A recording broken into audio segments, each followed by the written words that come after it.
ಪ್ರಜಾಪ್ರಭುತ್ವದ ಜೀವಾಳ ಯಾವುದು ಅಂತಂದರೆ ಪರ್ಯಾಯ ವ್ಯವಸ್ಥೆ. ಅಂದರೆ ಯಾವುದೇ ಪ್ರಜಾಪ್ರಭುತ್ವದಲ್ಲಿ ಪರ್ಯಾಯ ರಾಜಕಾರಣ ಅಥವಾ ಪರ್ಯಾಯ ವ್ಯವಸ್ಥೆಯನ್ನು ಸದಾ ರೂಪುಗೊಳ್ಳೋದಕ್ಕೆ ಒಂದಲ್ಲ ಒಂದು ರೀತಿಯಲ್ಲಿ ಹಲವಾರು ಜನ ಪ್ರಯತ್ನ ಪಡ್ತಾನೆ ಇರ್ತಾರೆ. ಅದು ಪ್ರಜಾಪ್ರಭುತ್ವದ ಹಿತದೃಷ್ಟಿಯಿಂದಲೂ ಕೂಡ ಬಹಳ ಒಳ್ಳೆಯದು. ಇಲ್ಲಾಂದರೆ ಒಂದೇ ಒಂದು ಪಕ್ಷನೋ ಅಥವಾ ಎರಡು ಪಕ್ಷನೋ ಮೂರು ಪಕ್ಷಗಳೋ ಎಗ್ಗೂ ಸಿಗ್ಗಿಲ್ಲದೆ ಆಳ್ತಾ ಇದ್ದರೆ ಅವ್ರಿಗೆ ಯಾರೂ ನಮಗೆ ಪರ್ಯಾಯವೇ ಇಲ್ಲ ಅಂತ ಅಂದ್ಕೊಂಡಿದ್ರೆ ಅವ್ರು ಆಡಿದ್ದೇ ಆಟ ಹೂಡಿದ್ದೇ ಲಗ್ಗೆ ಅನ್ನೋ ಲೆಕ್ಕಾಚಾರದಲ್ಲಿ ಈಗಾಗಲೇ ವ್ಯಾಪಕವಾದಂಥ ಭವ್ಯ ಭ್ರಷ್ಟಾಚಾರ ತಾಂಡವವಾಡ್ತಿರುವಂಥ ಸಂದರ್ಭದಲ್ಲಿ ಪರ್ಯಾಯ ರಾಜಕಾರಣದ ವ್ಯವಸ್ಥೆ ಇದೆಯಲ್ಲ, ಅದು ಒಂದೆಲ್ಲ ಪ್ರಜಾಪ್ರಭುತ್ವದ ಜೀವಾಳ ಅನ್ನೋದು ಎಲ್ಲರ ನಂಬಿಕೆ. ಸೊ ಈ ಹಿನ್ನೆಲೆಯಲ್ಲಿ ಇವತ್ತು ಕರ್ನಾಟಕದ ಮಟ್ಟಿಗೆ ಒಂದು ಪರ್ಯಾಯ ವ್ಯವಸ್ಥೆಯನ್ನು ಕಟ್ಟಿಕೊಡುವಂಥ ಎಲ್ಲ ಲೆಕ್ಕಾಚಾರಕ್ಕೆ ಒಂದು ವಿನೂತನವಾದ ವಿಭಿನ್ನವಾದ ಸಡನ್ನಾಗಿ ನೀವು ಯಾರೂ ಕೂಡ ಊಹಿಸಿಕೊಳ್ಳೋದಕ್ಕೂ ಆಗದೇ ಇರುವಂಥ ಒಂದು ಲೆಕ್ಕಾಚಾರ ಒಂದು ರಾಜಕಾರಣಕ್ಕೆ ಮುಂದಾಗಿರುವಂಥದ್ದು. ಈಗ ಅದರ ಜೊತೆಗೆ ಎಲ್ಲದಕ್ಕಿಂತ ಪ್ರಮುಖವಾಗಿ ಕರ್ನಾಟಕದ ಅತಿ ದೊಡ್ಡ ಸ್ಟಾರ್ ಉಪೇಂದ್ರ ಅವರು ತರ್ತಿರುವಂಥ ರಾಜಕೀಯದ ವ್ಯವಸ್ಥೆ, ಅವರ ರಾಜಕೀಯ ಚಿಂತನೆ, ರಾಜಕೀಯ ಆಲೋಚನೆಗಳ ಬಗ್ಗೆ ಈಗಾಗಲೇ ಸಾಕಷ್ಟು ಕರ್ನಾಟಕದಾದ್ಯಂತ ಚರ್ಚೆ ನಡೀತಾ ಇದೆ, ಸದ್ದು ಆಗ್ತಾ ಇದೆ. ಬಟ್ ಸಂಚಲನ ಆಗ್ತಾ ಇದೆಯಾ? ಉಪೇಂದ್ರ ಅವರು ನಮ್ಮ ಜೊತೆ ಇದ್ದಾರೆ, ಅವ್ರನ್ನೇ ಕೇಳೋಣ. ಉಪೇಂದ್ರ ಅವರ ಕಾರ್ಯಕ್ರಮಕ್ಕೆ ಸ್ವಾಗತ. ನಮಸ್ಕಾರ. ಸೊ ಪ್ರಜಾಕೀಯ ಬಹಳ ಪ್ರಜೆಗಳೇ ತಮ್ಮ ಒಂದು ರಾಜಕೀಯ ಅಂತ ಕೇಳಿದ್ದೀವಿ. ರಾಜಕೀಯ ಅನ್ನೋದಕ್ಕಿಂತ ಪ್ರಜಾಕೀಯ ಅನ್ನೋ ಒಂದು ಆ ಕಲ್ಪನೆ ನೀವು ಹುಟ್ಟಾಕಿರೋದಿದೆಯಲ್ಲ, ಅದು ಕೇಳೋದಕ್ಕೆ ಮತ್ತು ನೀವೇನು ಅಷ್ಟು ಆಲೋಚನೆಗಳು, ಆ ನಿಯಮಾವಳಿಗಳು, ರೂಪುರೇಷೆಗಳು ಇವೆಲ್ಲವೂ ಕೂಡ ಕೇಳೋದಕ್ಕೆ ಹಿತವಾಗಿದೆ. ಇಂಪ್ಲಿಮೆಂಟ್ ಮಾಡೋದಕ್ಕೆ ನಿಮಗೆ ನಾನು ಮೊದಲನೇ ಪ್ರಶ್ನೆ ಕೇಳ್ತಿರುವಂಥದ್ದು, ಅದು ನೀವು ಇಂಪ್ಲಿಮೆಂಟ್ ಮಾಡೋದಕ್ಕೆ ಎಲ್ಲ ಸಾಧ್ಯತೆಗಳು ಕೂಡ ಪ್ರಜಾಕೀಯದಲ್ಲಿ ಇದೆ ಅನ್ನೋ ಭರವಸೆ ಇನ್ನೂ ಕೂಡ ಇದೆಯಾ? ಅಂದರೆ ತುಂಬ ದಿನಗಳಾಯ್ತು ಈಗ ಆಲ್ರೆಡಿ ನೀವು ಶುರು ಮಾಡಿ. ಇಲ್ಲ, ಇದು ಎವ್ರಿ ಡೇ ಭರವಸೆ ಜಾಸ್ತಿ ಆಗ್ತಾ ಹೋಗ್ತಾ ಇದೆ. ಇದು ಕಡಿಮೆ ಆಗೋದೇ ಇಲ್ಲ ಇದು. ಯಾಕಂದರೆ ನಾನು ಫಸ್ಟು ಸ್ಟಾರ್ಟ್ ಮಾಡಿದಾಗ ಒಂದು 10,000 ಜನ ಇರ್ಬೋದು ಇದ್ರ ಜೊತೆಯಲ್ಲಿ. ಏನೋ ಹೇಳ್ತೀರಿ ಇದು ಆಗ್ಬೋದಾ, ಚೆನ್ನಾಗಿದೆಯಲ್ಲ ಅಂತ. ಆಮೇಲೆ 1 ಲಕ್ಷ ಆಯಿತು, ಆಮೇಲೆ 10 ಲಕ್ಷ ಆಗಿದೆ, ಈಗ 1 ಕೋಟಿ ಜನಕ್ಕೆ ಮುಟ್ಟಿದೆ. ಖಂಡಿತ ಇದು ಮುಟ್ತಾ ಹೋಗುತ್ತೆ. ಇದು ಜನಗಳಿಂದನೇ ಬದಲಾವಣೆ ಆಗಬೇಕಾಗಿರೋದು. ಬಟ್ ನೀವು ಹೇಳಿದ್ರಿ ಈಗ ನಿಮ್ಮ ಪ್ರಣಾಳಿಕೆ, ಆ ಪ್ರಣಾಳಿಕೆಯನ್ನು ಕೂಡ ನೋಡಿದೆ ಮತ್ತು ನಿಮ್ಮ ವೆಬ್ಸೈಟಲ್ಲೂ ಕೂಡ ಇರುವಂಥದ್ದು, ನಾನೇ ಮತದಾರ, ನಾನೇ ನಾಯಕ, ನಾನೇ ಆಡಳಿತ ಯಂತ್ರ, ನನ್ನಿಂದನೇ ಬದಲಾವಣೆ. ಸೊ ಇವೆಲ್ಲವೂ ಕೂಡ ಇದ್ದಾರೆ. ಎಲ್ಲವೂ ನಾನೇ ಮತದಾರ, ನಾನೇ ನಾಯಕ. ಅಂದರೆ ನಾನೇ ನಾಯಕ ಅನ್ನೋ ವಿಚಾರಕ್ಕೆ ಬಂದರೆ ಪ್ರಜಾಕೀಯದಲ್ಲಿ ಯಾರು ನಾಯಕ? ಪ್ರಜೆಗಳು. ಅದೇ ಪ್ರಜಾಪ್ರಭುತ್ವ. ಕರೆಕ್ಟ್. ಪ್ರಜೆಗಳು ನಾಯಕ ಅನ್ನೋದರಲ್ಲಿ ಎರಡು ಮಾತಿಲ್ಲ. ಸೊ ಸಾರ್ವಭೌಮರು ಯಾರಪ್ಪ ಪ್ರಜಾಪ್ರಭುತ್ವದಲ್ಲಿ ಅಂದರೆ ಎರಡನೇ ಮಾತಿಲ್ಲ, ಪ್ರಜೆಗಳೇ. ಬಟ್ ಇರುವಂಥ ಪ್ರಜೆಗಳಿಗೆ ಒಂದು ನಾಯಕತ್ವ ಬೇಕೇ ಬೇಕಾಗತ್ತೆ. ಆ ನಾಯಕತ್ವವನ್ನು ಯಾರು ಕೊಡ್ತಾ ಇರೋದು? ಯಾಕೆ ಬೇಕೇ ಬೇಕು ಹೇಳಿ ನೋಡೋಣ. ಏನಕ್ಕೆ ನಾಯಕ ಬೇಕು? ಜಗತ್ತಿನ ಯಾವುದೇ ಕ್ರಾಂತಿ ಒಬ್ಬ ನಾಯಕನಿಲ್ಲದೆ ಆಗಿಲ್ಲ, ಅಥವಾ ಯಾವುದೇ ಕ್ರಾಂತಿಯಿಂದ ಒಂದು ನಾಯಕತ್ವ ರೂಪುಗೊಂಡಿರುವಂಥ ಸಾಧ್ಯತೆ ಇವತ್ತು ಜಗತ್ತಿನ ಅತಿಯೇರಿ ಅಂತ ಬಂದರೆ. ನಾನು ಇನ್ನೊಂದು ಹೇಳ, ಅದಕ್ಕೆ ಯಾವುದೇ ಕ್ರಾಂತಿ ಆಗಿರೋದು ವಿಚಾರಗಳಿಂದ. ಕರೆಕ್ಟ್. ಆಮೇಲೆ ಒಬ್ಬ ವ್ಯಕ್ತಿಯಲ್ಲಿ ಪ್ರಾಮುಖ್ಯತೆ. ಕರೆಕ್ಟ್. ವಿಚಾರ ಕ್ರಾಂತಿ ಆಗುತ್ತೆ, ಆ ಕ್ರಾಂತಿಯಿಂದ ಒಬ್ಬ ನಾಯಕ ಉತ್ಪತ್ತಿ ಆಗುತ್ತೆ. ನಾಯಕ ಹುಟ್ಟಿಸ್ಬಿಟ್ಟು ನಾವೇ ಕೂರಿಸ್ಬಿಡ್ತೀವಿ ಅಷ್ಟೇ. ಕರೆಕ್ಟ್. ಒಟ್ಟು ಆ ಕ್ರಾಂತಿಯಿಂದ ಉತ್ಪತ್ತಿ ಆಗುತ್ತೆ. ನಿಜವಾಗ್ಲೂ ವಿಚಾರ ಕ್ರಾಂತಿ ಆಗೋದು ಆ್ಯಕ್ಚುಲಿ. ಈಗ ವಿಚಾರ ಕ್ರಾಂತಿ ಆಗಿದೆ. ಹೌದು, ಈ ವಿಚಾರನೇ ಕ್ರಾಂತಿ ಆಗಬೇಕು. ಅದಕ್ಕೆ ನಾನು ಎಷ್ಟು ಬ್ಯಾಕ್ ಗ್ರೌಂಡ್ ಇರ್ತೀನಿ ಅಂದರೆ, ಮತ್ತಲ್ಲಿ ಉಪೇಂದ್ರನ ತತ್ವ, ಇದು ಉಪೇಂದ್ರದ್ದಲ್ಲ, ಇದು ಎಲ್ಲರದ್ದು. ನಿಮಗೂ ಸರಿ ಅನ್ಸುತ್ತೆ, ನನಗೂ ಸರಿ ಅನ್ಸುತ್ತೆ, ಕೇಳ್ತಿರೋರ್ಗೂ ಸರಿ ಅನ್ಸುತ್ತೆ. ಹೌದು, ಈ ಥರ ಯಾಕೆ ಇರಬಾರ್ದು? ಯಾಕೆ ನಾವು ರಾಜಕಾರಣನ ಬಿಸ್ನೆಸ್ ಮಾಡಿದ್ದೀವಿ? ಯಾಕೆ ಹಣ ಹೂಡಿದ್ರೇ ಗೆಲ್ಲುವಂಥ ಪರಿಸ್ಥಿತಿ ಮಾಡಿರೋದು ನಾವೇ. ದೊಡ್ಡವರೇ ಬರಬೇಕು ಆ ವ್ಯವಸ್ಥೆಗೆ ಅಂತ ಮಾಡಿದ್ದೀವಿ. ದೊಡ್ಡವ್ರು ಬಂದ ಕೋಟಿ ಹೂಡಿಕೆ ಬಂದಾಗ ಒಬ್ಬ ಇಂಡಸ್ಟ್ರಿಯಲಿಸ್ಟ್ ಬರ್ಬೋದು, ಇನ್ನೊಬ್ಬರ ಬಿಸ್ನೆಸ್ ಮೆನ್ ಬರ್ಬೋದು, ಪಾಲಿಸಿಗಳು ಅದೇ ಥರ ಮಾಡ್ಕೊತಾರೆ. ಗೌರ್ಮೆಂಟಲ್ಲಿ ಅವರು ಹಸ್ತಕ್ಷೇಪ ಮಾಡ್ತಾರೆ. ಸರಿ, ನೀವು ಹೇಳೋ ಯಾಕೆ ನಿಮಗೆ ಒಂದು ಕಚೇರಿ ಇರೋದಿಲ್ಲ, ನಾಯಕತ್ವ ಇರೋದಿಲ್ಲ, ಯಾವುದೇ ರೀತಿಯಾದಂಥ ಈ ಸಾಂಪ್ರದಾಯಿಕ ರಾಜಕಾರಣ ಏನೊಂದು ವ್ಯವಸ್ಥೆಯನ್ನು ರೂಪಿಸ್ಕೊಂಡಿದೆ ಅಂಥ ಯಾವ ವ್ಯವಸ್ಥೆಯೂ ಕೂಡ ಪ್ರಜಾಕೀಯದಲ್ಲಿ ಇಲ್ಲ ಅನ್ನೋದು ನಿಮ್ಮ ಮಾತು, ಹೌದಲ್ವಾ? ಅದೇ ನಿಲ್ತಾನೆ, ಯಾವುದೂ ಇಲ್ಲ ಅಂತ. ಈಗ ಯಾವುದೋ ಒಂದು ಸಪೋಸ್ ನನ್ನ ಕಡೂರು ಕ್ಷೇತ್ರ ಅಂತ ತೆಗೆದುಕೊಂಡ್ರು ಕೂಡ ಅಲ್ಲಿ 100 ಜನ ನಾನು ನಾಯಕ, ನಾನು ಪ್ರಜಾಕೀಯದ ಶಾಸಕ, ನಾನು ಪ್ರಜಾಕೀಯದ MLA ಅಂತ ಎಲ್ಲರೂ 100 ಜನನೋ 500 ಜನನೋ 1000 ಜನನೋ ಸೊ ಉತ್ಪತ್ತಿ ಆಗ್ತಾರೆ. ಅವ್ರಿಗೊಂದು ಟಿಕೆಟ್ ಕೊಡಬೇಕಾಗತ್ತೆ. ನೀವು ಯಾರು ಕೊಡಬೇಕಾಗತ್ತೆ? ಹಂಗೆ ಉತ್ಪತ್ತಿ ಆಗಲ್ಲ. ಇದರಲ್ಲಿ ಹೆಂಗೆ ಉತ್ಪತ್ತಿ ಕೇಳಿ, ಇದು ಮತದಾರರ ಪಕ್ಷ. ಇಲ್ಲಿ ಯಾರು ಎಲೆಕ್ಷನ್ ಇಟ್ಕೊಂತಾನೋ ಅವನು ಇಂಪಾರ್ಟೆಂಟೇ ಅಲ್ಲ ನಮಗೆ. ನೀವು ಯೂಶುವಲಿ ನೋಡಿರೋದು ರಾಜಕೀಯದಲ್ಲಿ ಗೊತ್ತಾಯ್ತು. ನಿಮಿಷ, ರಾಜಕೀಯದಲ್ಲಿ ಎಲೆಕ್ಷನ್ ನಿಂತ್ಕೊಳ್ಳೋನು ನಾಯಕ, ಅವ್ನು ಇಂಪಾರ್ಟೆಂಟು, ಅವ್ನು ನಂಬಬೇಕು, ಅವನು ಬುದ್ಧಿವಂತ, ಅವನ ವಿಚಾರಗಳಿದೆ. ಅಲ್ಲ, ಇಲ್ಲಿ ಜನಗಳ ಹತ್ರ ವಿಚಾರಗಳಿದೆ. ಇಲ್ಲೊಬ್ಬ ರೆಪ್ರೆಸೆಂಟೇಟಿವ್ ಬೇಕಷ್ಟೇ. ಇವರೆಲ್ಲ ಸೇರಿ ಒಬ್ಬನ್ನ ಕೆಲಸದವ್ನು ಇಡ್ತಾರೆ. ಅವ್ರ ಕೆಲಸ ಏನಂದರೆ ಇವ್ರ ಜೊತೆ ಎಲ್ಲ ಕನೆಕ್ಷನ್ ಇಟ್ಕೊಂಡು ಕಾಂಟ್ಯಾಕ್ಟ್ ಇಟ್ಕೊಂಡು ಅವ್ರಿಗೇನು ಬೇಕೋ ತಿಳ್ಕೊಂಡು ಅದಕ್ಕೆ ಪ್ಲ್ಯಾನ್ ಮಾಡಿ ತಜ್ಞರ ಇದಿರುತ್ತೆ. ಏನಂದರೆ ಯಾಕೆ ಎಜುಕೇಷನ್ ಅನ್ನೋದು ಕಾನ್ಸ್ಟಿಟ್ಯೂಷನ್ ಇಟ್ಟಿಲ್ಲ ಅಂದರೆ ಅವನೊಬ್ಬ ಪ್ರಜಾಪ್ರತಿನಿಧಿ, ನಾಯಕ ಅಲ್ಲ. ಯಾಕೆ ಅದೇ ಅಡ್ಮಿನಿಸ್ಟ್ರೇಷನಲ್ಲಿ ಏನೋ ವಿದ್ಯೆ ಯಾಕೆ ಇಟ್ಟಿದ್ದಾರೆ, IAS, KAS, ಇಂಜಿನಿಯರ್ಸು, ಎಕ್ಸ್ಪರ್ಟ್ ಕಮಿಟಿಗಳು, PhD ಓದಿರೋರು, ಯಾಕಂದ್ರೆ ಅದು ಬೇಕಾಗಿರೋದು. ಇವ್ರ ಕೆಲಸ ಏನಂದರೆ ಜನಗಳಿಗೆ ಇದು ಬೇಕು ಅಂತ ತೊಗೊಂಡೋಗಿ ಸಂಸತ್ತಲ್ಲಿ ಇಡೋದಿರ್ಬೋದು, ಮಾತಾಡೋದಿರ್ಬೋದು, ಚರ್ಚೆಗಳಾಗೋದಿರ್ಬೋದು. ಜನ ಏನು ಬೇಕು ಅನ್ನೋದು ಅದೇ ಚರ್ಚೆ ಆಗಬೇಕಾಗಿರೋದು, ಜನಕ್ಕೋಸ್ಕರ ಆಗಬೇಕಾಗಿರೋದು. ಇದೇನಾಗಿದೆ, ಒಂದು ದಿನದ ಪ್ರಜಾಪ್ರಭುತ್ವ ಇವಾಗಿರೋದು. ಅದನ್ನು ಕೊಂಡ್ಕೊಂಡ್ಬಿಟ್ಟಿದ್ದೀವಿ ನಾವು ದುಡ್ಡಲ್ಲಿ, ಜಾತಿಲಿ, ಬೇರೆ ಬೇರೆ ವಿಚಾರದಲ್ಲಿ. ಅವನು ಓಟು ಕೂಡ ಸ್ವತಂತ್ರ ಹಾಕಕ್ಕೆ ಬಿಟ್ಟಿಲ್ಲ ನಾವು.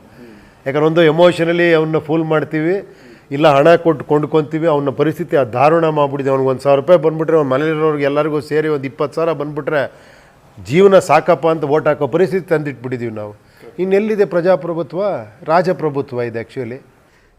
ರಾಜಪ್ರಭುತ್ವ ಅನ್ನೋದು ಈಗ ಸಂವಿಧಾನದ ಒಂದು ಭಾಗವಾಗಿ ನಾವು ಸಂವಿಧಾನನ ಒಪ್ಕೊಂಡಿದ್ದೀವಿ. ನಾವಲ್ಲಿ ಕ್ಷೇತ್ರದ ಒಂದು ಕಚೇರಿ ಇರಬೇಕು, ಕ್ಷೇತ್ರದಲ್ಲಿ ಒಬ್ಬನ ನೀವು ಶಾಸಕನನ್ನು ನಾನು ಹೇಳ್ತಿರುವಂಥದ್ದು ನಮಗೆ ಆ ಪ್ರಶ್ನೆಗೆ ಬರೋದಾದರೆ 500 ಜನ ಒಂದೇ ಕ್ಷೇತ್ರದಲ್ಲಿ ನಾನು ಶಾಸಕನಾಗುವಂಥ, ನಾನು ನಿಮ್ಮ ಸೇವಕನಾಗುವ ಅರ್ಹತೆ ನನಗಿದೆ ಅಂತ ಬಂದಾಗ ಆ 500 ಜನದಲ್ಲಿ ಒಬ್ಬನನ್ನ ಸೇವಕನನ್ನಾಗಿ ಆಯ್ಕೆ ಮಾಡುವಂಥದ್ದು ಉಪೇಂದ್ರ ಅವರ ಅದು ಇದೆ, ಅಥವಾ ಇಲ್ಲ ನಾಯಕನಾಗಿ ಉಪೇಂದ್ರ ಅವರು ಟಿಕೆಟ್ ಕೊಡ್ತೀರಾ? ಇಲ್ಲ ನೋಡಿ, ಅದೇ ಹೇಳಿದ, ಈ ಪಕ್ಷದಲ್ಲಿ ಜನಪ್ರತಿನಿಧಿಗಳ ಆಯ್ಕೆ ಜನ ಮಾಡ್ತಾರೆ, ಚುನಾವಣೆ ಜನ ಮಾಡ್ತಾರೆ. ಹೇಳಿ ಒಂದು ನಿಮಿಷ, ಆಯ್ಕೆ ಮಾಡ್ತಾರೆ. ಹೇಳಿ ಒಂದು ನಿಮಿಷ. ಚುನಾವಣೆ ವ್ಯವಸ್ಥೆ ಅಂತಿದೆಯಲ್ಲ, ಅದಕ್ಕೊಂದು ಪ್ರೊಸೀಜರ್ ಮಾಡಿದ್ದೀವಿ, ಹೇಳ್ತೀನಿ. Selection, election, correction, rejection, promotion, ಇಷ್ಟು ಜನ ಮಾಡ್ತಾರೆ. ಯಾವ ಥರ ಅಂದರೆ, ನಾನು ಇವಾಗ ಎಲೆಕ್ಷನ್ ನಿಂತ್ಕೊಬೇಕು ಅಂತ ನನಗೆ ಆಸೆ ಇದೆ. ನಾವು ಒಂದು ವೋಟರ್ ರೆಕಮೆಂಡೇಷನ್ ಲೆಟರ್ ಅಂತ ಮಾಡಿದ್ದೀವಿ. ಅದರಲ್ಲಿ ಒಂದು 5 ಪಾಯಿಂಟ್ ಇದನ್ನೇ ಹಾಕಿರೋದು. ನಿಮ್ಮ ಜೊತೆ ಹೆಂಗೆ ಕನೆಕ್ಷನ್ ಇಡ್ತೀನಿ, ನಾನು ಯಾವ ಥರ ಕೆಲಸ ಮಾಡ್ತೀನಿ, ಅದನ್ನ ಹೆಂಗೆ ರಿಪೋರ್ಟ್ ಕೊಡ್ತೀನಿ ಪಾರದರ್ಶಕತೆಯಿಂದ. ಆಮೇಲೆ 6 ಮಂತ್ಸ್ ಒಂದ್ಸತಿ ಪೋಲಿಂಗ್ ಮಾಡ್ತೀನಿ. ನೀವು ಸರಿ ಇಲ್ಲ ಅಂದರೆ ಒಂದ್ಸತಿ ನಾನು ತಿದ್ದುಕೊಂತೀನಿ. ನೀವು ಮಾಡಿದ್ದೀರಾ? ಅಲ್ಲ, ಅದೆಲ್ಲ ವಿಚಾರಗಳು ಹಾಕಿದ್ದೀವಿ. ಒಂದು 5 ಪಾಯಿಂಟ್ 7 ಪಾಯಿಂಟ್ ಹಾಕಿದ್ದೀವಿ. ಓಕೆನಾ? ಇದನ್ನು ತೊಗೊಂಡೋಗಿ ಜನರ ಹತ್ರ ಹೋಗಿ ಅವ್ನು ಜನನೇ ನೀನು ಅರ್ಹನಿದ್ಯಪ್ಪ ಓಕೆ ಅಂತ ಸೈನ್ ಮಾಡಬೇಕು ಅವರು. ಓಕೆನಾ? ಅದನ್ನು ವಿಡಿಯೋ ಮಾಡಬೇಕು, ಅದನ್ನು ಅವನು ಫೇಸ್ಬುಕ್ಕಲ್ಲಿ ಲೋಡ್ ಮಾಡಬೇಕು, ಅಪ್ಲೋಡ್ ಮಾಡಬೇಕು, ಎಲ್ಲರೂ ನೋಡ್ಬೇಕು ಅದನ್ನು. ಓಕೆನಾ? ಆಲ್ಮೋಸ್ಟ್ ಎಲ್ಲರೂ, ಅಂದರೆ ಏನೋ ಇದು ಡಿಸೆಂಟ್ರಲೈಸ್ಡ್ ಟ್ರಾನ್ಸ್ಪರೆನ್ಸಿ, ಕೇಂದ್ರೀಯವಾದ ಟ್ರಾನ್ಸ್ಪರೆನ್ಸಿ ಅಲ್ಲ, ವಿಕೇಂದ್ರೀಕರಣವಾದಂಥ ಎಲ್ಲರೂ ನೋಡ್ತಾರೆ. ನಾವು ಅದನ್ನು ನೋಡ್ತೀವಿ. ಫೇಸ್ಬುಕ್ ಲಿಂಕ್ ಕೊಡ್ತಾರೆ ನಮ್ಗೆ ಎಲೆಕ್ಷನ್ ಟೈಮಲ್ಲಿ. ಅತಿ ಹೆಚ್ಚು ಜನನ ಯಾರು ಮೀಟ್ ಮಾಡಿದಾರೋ, ಅತಿ ಹೆಚ್ಚು ಜನರು ಯಾರು ಪ್ರಪೋಸ್ ಮಾಡಿದಾರೋ ಅವ್ರಿಗೆ ನಾವು ಟಿಕೆಟ್ ಕೊಡ್ತೀವಿ ಅಷ್ಟೇ. ಕರೆಕ್ಟ್. ನೀವು ವಿಕೇಂದ್ರೀಕರಣ ಅಂತ ಹೇಳಿದಾಗ ನಾನು ಆ ಕೇಂದ್ರೀಕರಣ ವಿಚಾರಕ್ಕೆ ಬಂದಾಗ ಒಂದು ಕೇಂದ್ರೀಯವಾದಂಥ ಒಂದು ನಾಯಕತ್ವ ಇದ್ದರೆ ಮಾತ್ರ ಆ ವಿಕೇಂದ್ರೀಕರಣದಲ್ಲಿ ಯಾರ್ಯಾರನ್ನು ನಾವು ಎಲ್ಲೆಲ್ಲಿ ಸೂಟ್ ಮಾಡಬಹುದು ಅನ್ನೋದು ಸಾಧ್ಯ. ಒಂದು ಕೇಂದ್ರ ಬಿಂದುವಾಗಿ ಉಪೇಂದ್ರ ಅವರು ವಿಚಾರ ಅದನ್ನು ಹೇಳಿದ್ದು. ವಿಚಾರ ಕೊಟ್ಟಂಥವ್ರು ಯಾರು? ಯಾರು ಬೇಕಾದ್ರೆ ಇರ್ಬೋದು. ಕೇಳಿ, ಇವಾಗ ಈ ವಿಚಾರ ಯಾರ ತಲೆಯಿಂದ ಹೊಳೆದಿದ್ದು ಕೇಳಿ. ಹಂಗಲ್ಲ, ನಾನು ಕೂಡ ತುಂಬ ಜನರ ಹತ್ರ ಡಿಸ್ಕಸ್ ಮಾಡಿದ್ದೀನಿ, ನಿಮ್ಮಂಥವ್ರ ಜೊತೆ, ತಜ್ಞರ ಜೊತೆ, ತುಂಬ ಜನರ ಜೊತೆ, ಮತದಾರರ ಜೊತೆ, ಎಲ್ಲರ ಹತ್ರ ಡಿಸ್ಕಸ್ ಮಾಡಿ ಹಿಂಗಿದ್ರೆ ಚೆನ್ನಾಗಿರುತ್ತೆ ಅಂತ ಪ್ಲ್ಯಾನ್ ಮಾಡಿದ್ದೀವಿ ಅಷ್ಟೇ. ಇದೇನು ನನ್ನಿಂದ ಬಂದು, ಎಲ್ಲದಕ್ಕಿಂತ ಗ್ರೇಟೆಸ್ಟ್ ಸಂವಿಧಾನನೇ ಇದೆ, ಅದರ ಮಾರ್ಗದರ್ಶನನೇ ಇದು. ಅದರಲ್ಲಿ ಏನಿದೆಯೋ ಅದನ್ನು ಇನ್ನೂ ಸ್ವಲ್ಪ ಅಡ್ವಾನ್ಸ್ಡ್ ಆಗಿ ಇನ್ನೂ ಜಾಸ್ತಿ ಪ್ರಭುತ್ವ ಜನಕ್ಕೆ ಕೊಡೋಕ್ಕೋಸ್ಕರ ಮಾಡ್ಕೊಂಡಿರೋ ಒಂದು ಬದಲಾವಣೆಗಳಷ್ಟೇ ಇಲ್ಲಿ. ಬಟ್ ಆ ಕೇಂದ್ರೀಯ ವ್ಯಕ್ತಿಯಾಗಿ, ಕೇಂದ್ರೀಯ ಶಕ್ತಿಯಾಗಿ ಒಂದು ಶಕ್ತಿ ಇದ್ರೆ ಇವತ್ತು ಅದರ ಸುತ್ತ ಒಂದು ಸಂಚಲನ ಉಂಟಾಗುತ್ತೆ. ಅಲ್ಲ, ನಮ್ಮ ನಾಯಕ, ಈ ದೇಶದ ನಾಯಕ ಯಾರು ಹೇಳಿ? ಸಂವಿಧಾನ. ಕರೆಕ್ಟ್ ಅಲ್ವಾ? ಕರೆಕ್ಟ್ ತಾನೆ? ಅದ್ರ ಅಡಿಲೇ ತಾನೆ ಪ್ರತಿಯೊಬ್ಬರು ಇರೋದು. ಕರೆಕ್ಟ್. ನಾಯಕ ಎಲ್ಲಿ ಬರ್ತಾನೆ ಇಲ್ಲಿ? ಎಗೈನ್ ಈ ಶುಡ್ ಫಾಲೋ ಸಂವಿಧಾನ ಅಲ್ವಾ? ಕರೆಕ್ಟ್. ಸಂವಿಧಾನ ಬರೆದಿರೋರು ಒಬ್ಬರು ನಾಯಕರೇ ಇರ್ಬೋದು, ಅವ್ರಿಗೆ ಗೌರವ ಇದೆ. ಹಂಗಂತ ಸಂವಿಧಾನದಲ್ಲಿ ಏನು ಬರ್ದಿದೆಯೋ ಅದನ್ನ ನಾವು ಜಾಸ್ತಿ. ಸಂವಿಧಾನ ಎಲ್ಲೋ ಗಾಳಿಯಿಂದ ಉದ್ಭವ ಆಗಿದ್ದಲ್ಲ. ನಿಮ್ಮಂತ ನಾಯಕ, ಈಗ ನೀವೇನೀಗ ಪ್ರಜಾಕೀಯವನ್ನು ಹುಟ್ಟಾಕುವಂತ ಮುಂದಾಗಿದ್ದೀರಾ. ನಿಮ್ಮ ತಲೆಯಲ್ಲಿ ವಿಚಾರ ಬಂದಿದೆ, ವಿಚಾರ ಬರುವಂತದ್ದೇ ನಾಯಕರಿಗೆ ಅಂತ. ನೀವು ಯಾಕೆ ಜನಸಾಮಾನ್ಯರಿಗೆ ಎಲ್ಲಿ ಬರುತ್ತೆ? ನಾವು ಹೇಳ್ತಾ ಇರೋದು ನಿಮ್ಮ ಬಂತೀಗ. ಕರೆಕ್ಟ್. ಉಪೇಂದ್ರ ಅವರು ಹೇಳ್ತಾ ಇರೋದು ನೋಡಿ, ನಾಯಕನ ದೊಡ್ಡ ಪ್ರಾಬ್ಲಮ್ ಏನು ಗೊತ್ತಾ? ನಾನು ಬುದ್ಧಿವಂತ, ನಾನು ನಾಯಕ, ಇವರೆಲ್ಲ ಸಾಮಾನ್ಯರು, ಜನಸಾಮಾನ್ಯರು. ನಾವು ಮಾಡಿ ಇಟ್ಬಿಟ್ಟಿದ್ದೀವಿ. ನನ್ನ ಪ್ರಕಾರ ಅವರು ಅಸಾಮಾನ್ಯರು. ಏನು ಹೇಳಿ? ಅವರಿಂದ ದೇಶ ನಡೀತಿರೋದು. ಯಾವ ನಾಯಕನೂ ಮನೆಯಿಂದ ದುಡ್ಡು ತಂದು ಒಂದು ಬ್ರಿಡ್ಜ್ ಕಟ್ಟಿಲ್ಲ, ಒಂದು ಫ್ಲೈಓವರ್ ಕಟ್ಟಿಲ್ಲ, ಒಂದು ಏರ್ಪೋರ್ಟ್ ಕಟ್ಟಿಲ್ಲ. ಕರೆಕ್ಟ್ ಅಲ್ವಾ? ಎಲ್ಲ ಜನಗಳು ದುಡ್ಡು ತಾನೆ. ಪ್ರತಿಯೊಬ್ಬ ನಾಯಕನಿಗೆ ಸಂಬಳ ಕೊಡ್ತಿರೋ ಜನ ತಾನೆ, ಆಫೀಸ್ ಕೊಟ್ಟಿರೋ ಜನ, ಕಾರ್ ಕೊಟ್ಟಿರೋ ಜನ, ಅವ್ನ ಜೊತೆಲಿರೋ ಕೆಲಸಗಾರ ಕೊಟ್ಟಿರೋ ಜನ, ಅವ್ನ ಫೋನ್ ಬಿಲ್ ಕೊಡೋ ಜನ. ಕರೆಕ್ಟ್ ತಾನೆ? ಅವ್ರು ಹೆಂಗೆ ಸಾಮಾನ್ಯರಾಗ್ತಾರೆ? ಈಗ ನನಗೆ ನೀವು ನಾಯಕ. ಯಾಕೆ ನಾಯಕ? ನನಗೆ ನಾಯಕ. ನಿಮ್ಮ ನಂಬಿ ನಾನು ಬರ್ತಾ ಇದ್ದೀನಿ. ನನ್ನನ್ನು ಯಾಕೆ ನಂಬ್ತೀನಿ? ಪ್ರಜಾಕೀಯಕ್ಕೆ ಬರ್ತಾ ಇರೋಂಥದ್ದು ನಿಮ್ಮ ಒಳ್ಳೆ ಆಲೋಚನೆ. ಇಲ್ಲ ಚಿಂತನೆ ನೋಡಿ. ಅದೇ ಮತ್ತೆ ನನಗೆ ಇಡೀ ಸಮಾಜಕ್ಕೆ ಒಂದು ಒಳ್ಳೆ ಮಾಡುವ ಆಲೋಚನೆ, ಚಿಂತನೆ, ವಿಚಾರ, ಅದು ಬಹಳ ಮುಖ್ಯ. ಒಪ್ಕೊಳ್ಳೋಕೆ ಧೈರ್ಯ ಆಗ್ತಾ ಇಲ್ವಾ? ನಾನು ನಾಯಕ ಅಂತ ನೀವು ಹೇಳ್ತಿರೋದಲ್ಲ ಇದು. ನನ್ನನ್ನು ಒಪ್ಕೊಳ್ಳಪ್ಪ ಅಂತ ನೀವೇನು ಬಲವಂತ ಮಾಡ್ತಾ ಇಲ್ಲ. ನಾನು ನಿನ್ನ ನಾಯಕ ಅಂತ ನೀನು ಒಪ್ಕ ಅಂತ ನೀವೇನು ಯೋಚನೆ ಮಾಡ್ತಾ ಇಲ್ಲ. ನಿಮ್ಮ ಒಳ್ಳೆಯ ವಿಚಾರ ಹೇಳಿದ್ರೆ ನಿಮ್ಮ ವಿಚಾರವನ್ನು ನಾನು ಒಪ್ಪಿದ್ದೀನಿ, ನಿಮ್ಮ ವಿಚಾರವನ್ನು ಒಪ್ಪಿದ್ದೀನಿ ಅಷ್ಟೇ ತಾನೇ. ನನ್ನನ್ನು ಒಪ್ಪಬೇಡಿ, ನನ್ನ ವಿಚಾರ ಒಪ್ಪಿ. ವಿಚಾರಕ್ಕೂ ಉಪೇಂದ್ರ ಅವರಿಗೂ ಖಂಡಿತ ಅಜಗಜಾಂತರ ವ್ಯತ್ಯಾಸ ಇದೆ. ಕೇಳಿ, ನಾನು ಎಷ್ಟೋ ಜನರ ಡಿಸ್ಕಸ್ ಮಾಡಿ ಒಂದು ಬರಿಬೋದು, ನಾನೇ ಹಂಗಿರ್ತೀನಿ ಅಂತಲ್ಲ, ನಾಳೆ ನಾನು ಚೇಂಜ್ ಆಗ್ಬಿಡ್ಬೋದು. ಬಟ್ ಈ ವಿಚಾರ ಹಂಗೆ ಇರುತ್ತೆ. ಏನು ಹೇಳಿ ಅಲ್ವಾ? ಇಲ್ಲಿ ಪ್ರಾಬ್ಲಮ್ ಆಗಿರೋದು ಏನು ಗೊತ್ತಾ, ನಾವು ವ್ಯಕ್ತಿಗಳು ನಿರ್ಮಾಣ ಮಾಡ್ತಾ ಹೋಗ್ತೀವಿ, ನಾಯಕರು ನಿರ್ಮಾಣ ಮಾಡ್ತಾ ಹೋಗ್ತೀವಿ, ವಿಚಾರಗಳ ಕ್ರಾಂತಿ ಆಗಲ್ಲ, ವಿಚಾರಗಳ ಚರ್ಚೆಗಳಾಗಲ್ಲ, ವಿಚಾರಕ್ಕೆ ಬೆಲೆ ಕೊಡಲ್ಲ ನಾವು. ಯಾಕಂದ್ರೆ ನಮಗೆ ಈಸಿ ವಿಚಾರಕ್ಕೆ ನಾನು ಟೈಮ್ ವೇಸ್ಟ್ ಮಾಡಬೇಕು, ನಂಗೆ ತಲೆ ಕೆಡಿಸ್ಕೊಬೇಕು, ಅದನ್ನು ಓದಬೇಕು, ಒಂದು 5 ಪೇಜ್ ಇದೆ. ಸರ್, ಸಂವಿಧಾನ ಬರೆದಿರುವಂಥದ್ದು ವಿಚಾರದ ರೂಪದಲ್ಲೇ ಸಂವಿಧಾನ ಹುಟ್ಟಿರುವಂಥದ್ದು ಅಲ್ಲ. ಹಂಗಾರೆ ಒಂದು ಕೆಲಸ ಮಾಡ್ತೀನಿ, ಒಂದು ಕೆಲಸ ಮಾಡಿ, ಆ ಸಂವಿಧಾನ ಬರೆದಂಥವ್ರದ್ದೆಲ್ಲ ಒಂದು ಫೋಟೋ ಹಾಕ್ಬಿಟ್ಟು ಈ ಬುಕ್ಕನ್ನೇ ತೆಗೆದಿಟ್ಬೋಣ, ಸಂವಿಧಾನದ ಬುಕ್ಕನ್ನು ಅಡ್ಮಿನಿಸ್ಟ್ರೇಷನ್ ಮಾಡಿ ನೋಡೋಣ, ಮಾಡ್ಬೋದಾ? ಅದಕ್ಕೆ ಒಂದು ಪ್ರಜಾಪ್ರಭುತ್ವ ವ್ಯವಸ್ಥೆ ಮಾಡ್ಕೊಂಡಿದ್ದಾರೆ. ಹೇಳಿ, ಕರೆಕ್ಟಾ? ಒಂದೊಂದು ಸೆಕ್ಷನ್, ಒಂದೊಂದು ಸಬ್ಸೆಕ್ಷನ್, ಒಂದೊಂದು amendment, section, subsection, everything detail ಇದೆ. ಅದನ್ನೇ ತಾನೇ ಫಾಲೋ ಮಾಡೋದು ಇಡೀ ದೇಶ.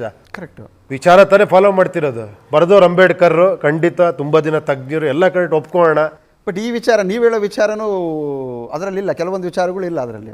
ಇಲ್ಲ, ಅದೇ ಅದರದ್ದು ನೆಕ್ಸ್ಟ್ ಲೆವೆಲ್ ಮಾಡಿದೀವಿ ಅಷ್ಟೇ. ಅಂದ್ರೆ ಅದ್ರ ಎಲೆಕ್ಷನ್ ಕಮಿಷನ್ ಒಂದು ಆಯೋಗ ಹೌದು, ನಾವು ಎಲೆಕ್ಷನ್ ಕಮಿಷನ್ ಹತ್ರ ಮಾತಾಡಿನೇ ಇವಾಗ ಏನು ಡೆಮಾಕ್ರಸಿ ಇರಬೇಕು ಒಂದು ಪಕ್ಷದಲ್ಲಿ ಅಂತ. ನಾವು ಡೆಮಾಕ್ರಸಿ ಜನಕ್ಕೆ ಬಿಟ್ಕೊಡ್ತಾ ಇದ್ದೀವಿ. ಪಕ್ಷ, ಈ ಪಕ್ಷ ಜನಗಳದ್ದೇ.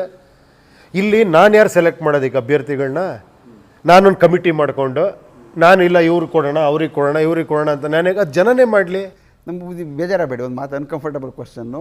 ಇದೇನೋ ಒಂದು ವೆಬ್ಸೈಟಲ್ಲಿ ಕೂತ್ಕೊಂಡು, ಮನೇಲಿ ಕೂತ್ಕೊಂಡು ಒಂದು ರೀತಿಯಲ್ಲಿ ಉಪೇಂದ್ರ ಅವರು ಈ ಸಿನಿಮಾ ಮಾದರಿಯಲ್ಲಿ ಮಜಾ ತಗೊಳ್ತಾ ಇದಾರ ಅಂತ ಪ್ರಜಾಪ್ರಭುತ್ವ. ಆಕ್ಚುಲಿ ನೀವೇ ತುಂಬ ಬೇಜಾರಾಗ್ಬೋದು. ನೀವಾಗ ಅನ್ಕೊಂಡ್ರೆ ಒಂದು ಪರ್ಸೆಪ್ಷನ್ ನನಗೆ ಗೊತ್ತಿಲ್ಲ. ನೀವು ಮಜಾ ತಗೊಳ್ತಾರ ಹೇಳಿ, ನೀವು ಮಜಾ ತಗೊಂಡ್ರೆ ನೀವು ತಗೊಬೋದು, ಓಕೆನಾ? ನಿಜವಾಳ ಸೀರಿಯಸ್ ಆಗಿ ತಗೊಂಡವರು ಇದ್ದಾರೆ, ಇದನ್ನ ತಮಾಷೆ ಮಾಡಿದವರು ಇದ್ದಾರೆ. ಯಾವತ್ತು ಮಹಾತ್ಮ ಗಾಂಧಿಯವರು ಒಂದು ಹೇಳಿದ್ದಾರೆ, ಫಸ್ಟ್ ನೀವೇನಾರ ಹೊಸದು ಸ್ಟಾರ್ಟ್ ಮಾಡಿದಾಗ ನಿಮ್ಮನ್ನು ನೋಡಿ ನಗ್ತಾರೆ, ಇವನು ಹುಚ್ಚ ಅಂತಾರೆ, ಆಮೇಲೆ ಕ್ರಿಟಿಸೈಸ್ ಮಾಡ್ತಾರೆ. That is nature. ಆಮೇಲೆ ಅಕ್ಸೆಪ್ಟ್ ಮಾಡ್ತಾರೆ ಅಷ್ಟೇ. ಈ ಉಪೇಂದ್ರ ಅವರು ಒಂದು ಕರೆ ಕೊಡಬಹುದಾ? ಪ್ರಜಾಕೀಯ ಪಕ್ಷಕ್ಕೆ ಎಲ್ಲರೂ ಬನ್ನಿ, ಸೇರ್ಕೊಳ್ಳಿ ಅಂತ ಕರೆ ಕೊಟ್ಟಿದ್ದೀರಾ? ಇಲ್ಲ, ನಾನೆಲ್ಲ ಮಾತಾಡ್ತಾನೆ ಇದ್ದೀನಲ್ಲ. ಕರೆ ಕೊಟ್ಟಿದ್ದೀರಾ? ಅಲ್ಲ, ಕರೆ ಅಂದರೆ ಈ ಥರ ನೋಡಿ, ನಿಮ್ಮದು ನೋಡಿ ಈ ವಿಚಾರ ಇದೆ, ನಿಮಗೆ ಸರಿ ಅನ್ಸಿದ್ರೆ ನೀವು ಎತ್ಕೊಂಡು ಹೋಗಿ ಇದನ್ನು ಮುಂದೆ. ನಿಮ್ಮದು ಪಕ್ಷ, ಇವಾಗ ಎಲ್ಲರೂ ಒಂದು ಪಕ್ಷನ ಮಾಡೋಕ್ಕಾಗಲ್ಲ. ಬಟ್ ಯಾಕೆ ಕರೆ ಕೊಟ್ಟಿದ್ದೀನಿ ಅಂತ ಹೇಳಿದರೆ, ಈಗ ವ್ಯಾಪಕವಾದಂಥ ಭ್ರಷ್ಟಾಚಾರ ಇದೆ. ಈ ಭ್ರಷ್ಟಾಚಾರ ನಿರ್ಮೂಲನೆ ಮಾಡೋದಕ್ಕೆ ಒಂದು ಕರೆ ಕೊಡ್ತಾರೆ ಅಂತಾರೆ. ನಾನು ಕೇಳ್ತಿರುವಂಥದ್ದು ಯಾವ ವಿಚಾರಕ್ಕೆ ಸಂಬಂಧಪಟ್ಟ ಹಾಗೆ, ಈಗ ನೀವು ಈಗ ಭಾಳ ಒಳ್ಳೆ ಕ್ವಶನ್ ಕೇಳಿ, ಯಾವ ವಿಚಾರಕ್ಕೆ ಸಂಬಂಧಪಟ್ಟ ಹಾಗೆ ಉಪೇಂದ್ರ ಅವರು ಒಂದು ಕರೆಯನ್ನು, ಒಂದೇ ಒಂದು ವಿಚಾರ, ನಮ್ಮೊಳಗಿರೋ ಭ್ರಷ್ಟಾಚಾರ ತೆಕ್ಕೊಳ್ಳೋದೇ ಪ್ರಜಾಕೀಯ. ನೀವು ಹೊರಗಿನ ಭ್ರಷ್ಟಾಚಾರ ತೆಗಿಯೋಕ್ಕೆ ಮುಂಚೆ ನಮ್ಮೊಳಗಿರೋ ಭ್ರಷ್ಟಾಚಾರ ನಾನು ತೆಕ್ಕೊಬೇಕು. ನಾನು ಓಟ್ ಏನಕ್ಕೆ ಹಾಕ್ತೀನಿ? ನಾನು ಯಾವುದರ ಸಿದ್ಧಾಂತಕ್ಕೆ ಹಾಕ್ತೀನ, ವಿಚಾರಕ್ಕೆ ಹಾಕ್ತೀನ, ಅಥವಾ ನಾನು ಜಾತಿಗೆ ಹಾಕ್ತೀನ, ಹಣ ಇಸ್ಕೊಂಡು ಹಾಕ್ತೀನ, ಅವು ಯಾರೋ ದೊಡ್ಡ ಮನುಷ್ಯ ಅವನು, ಇವನೇನೋ ಮಾಡ್ಬಿಡ್ತಾನೋ ಅಂತ ಮೂರ್ಖತನಕ್ಕೆ ಹಾಕ್ತೀವ ನಾವು ಓಟ್ನ?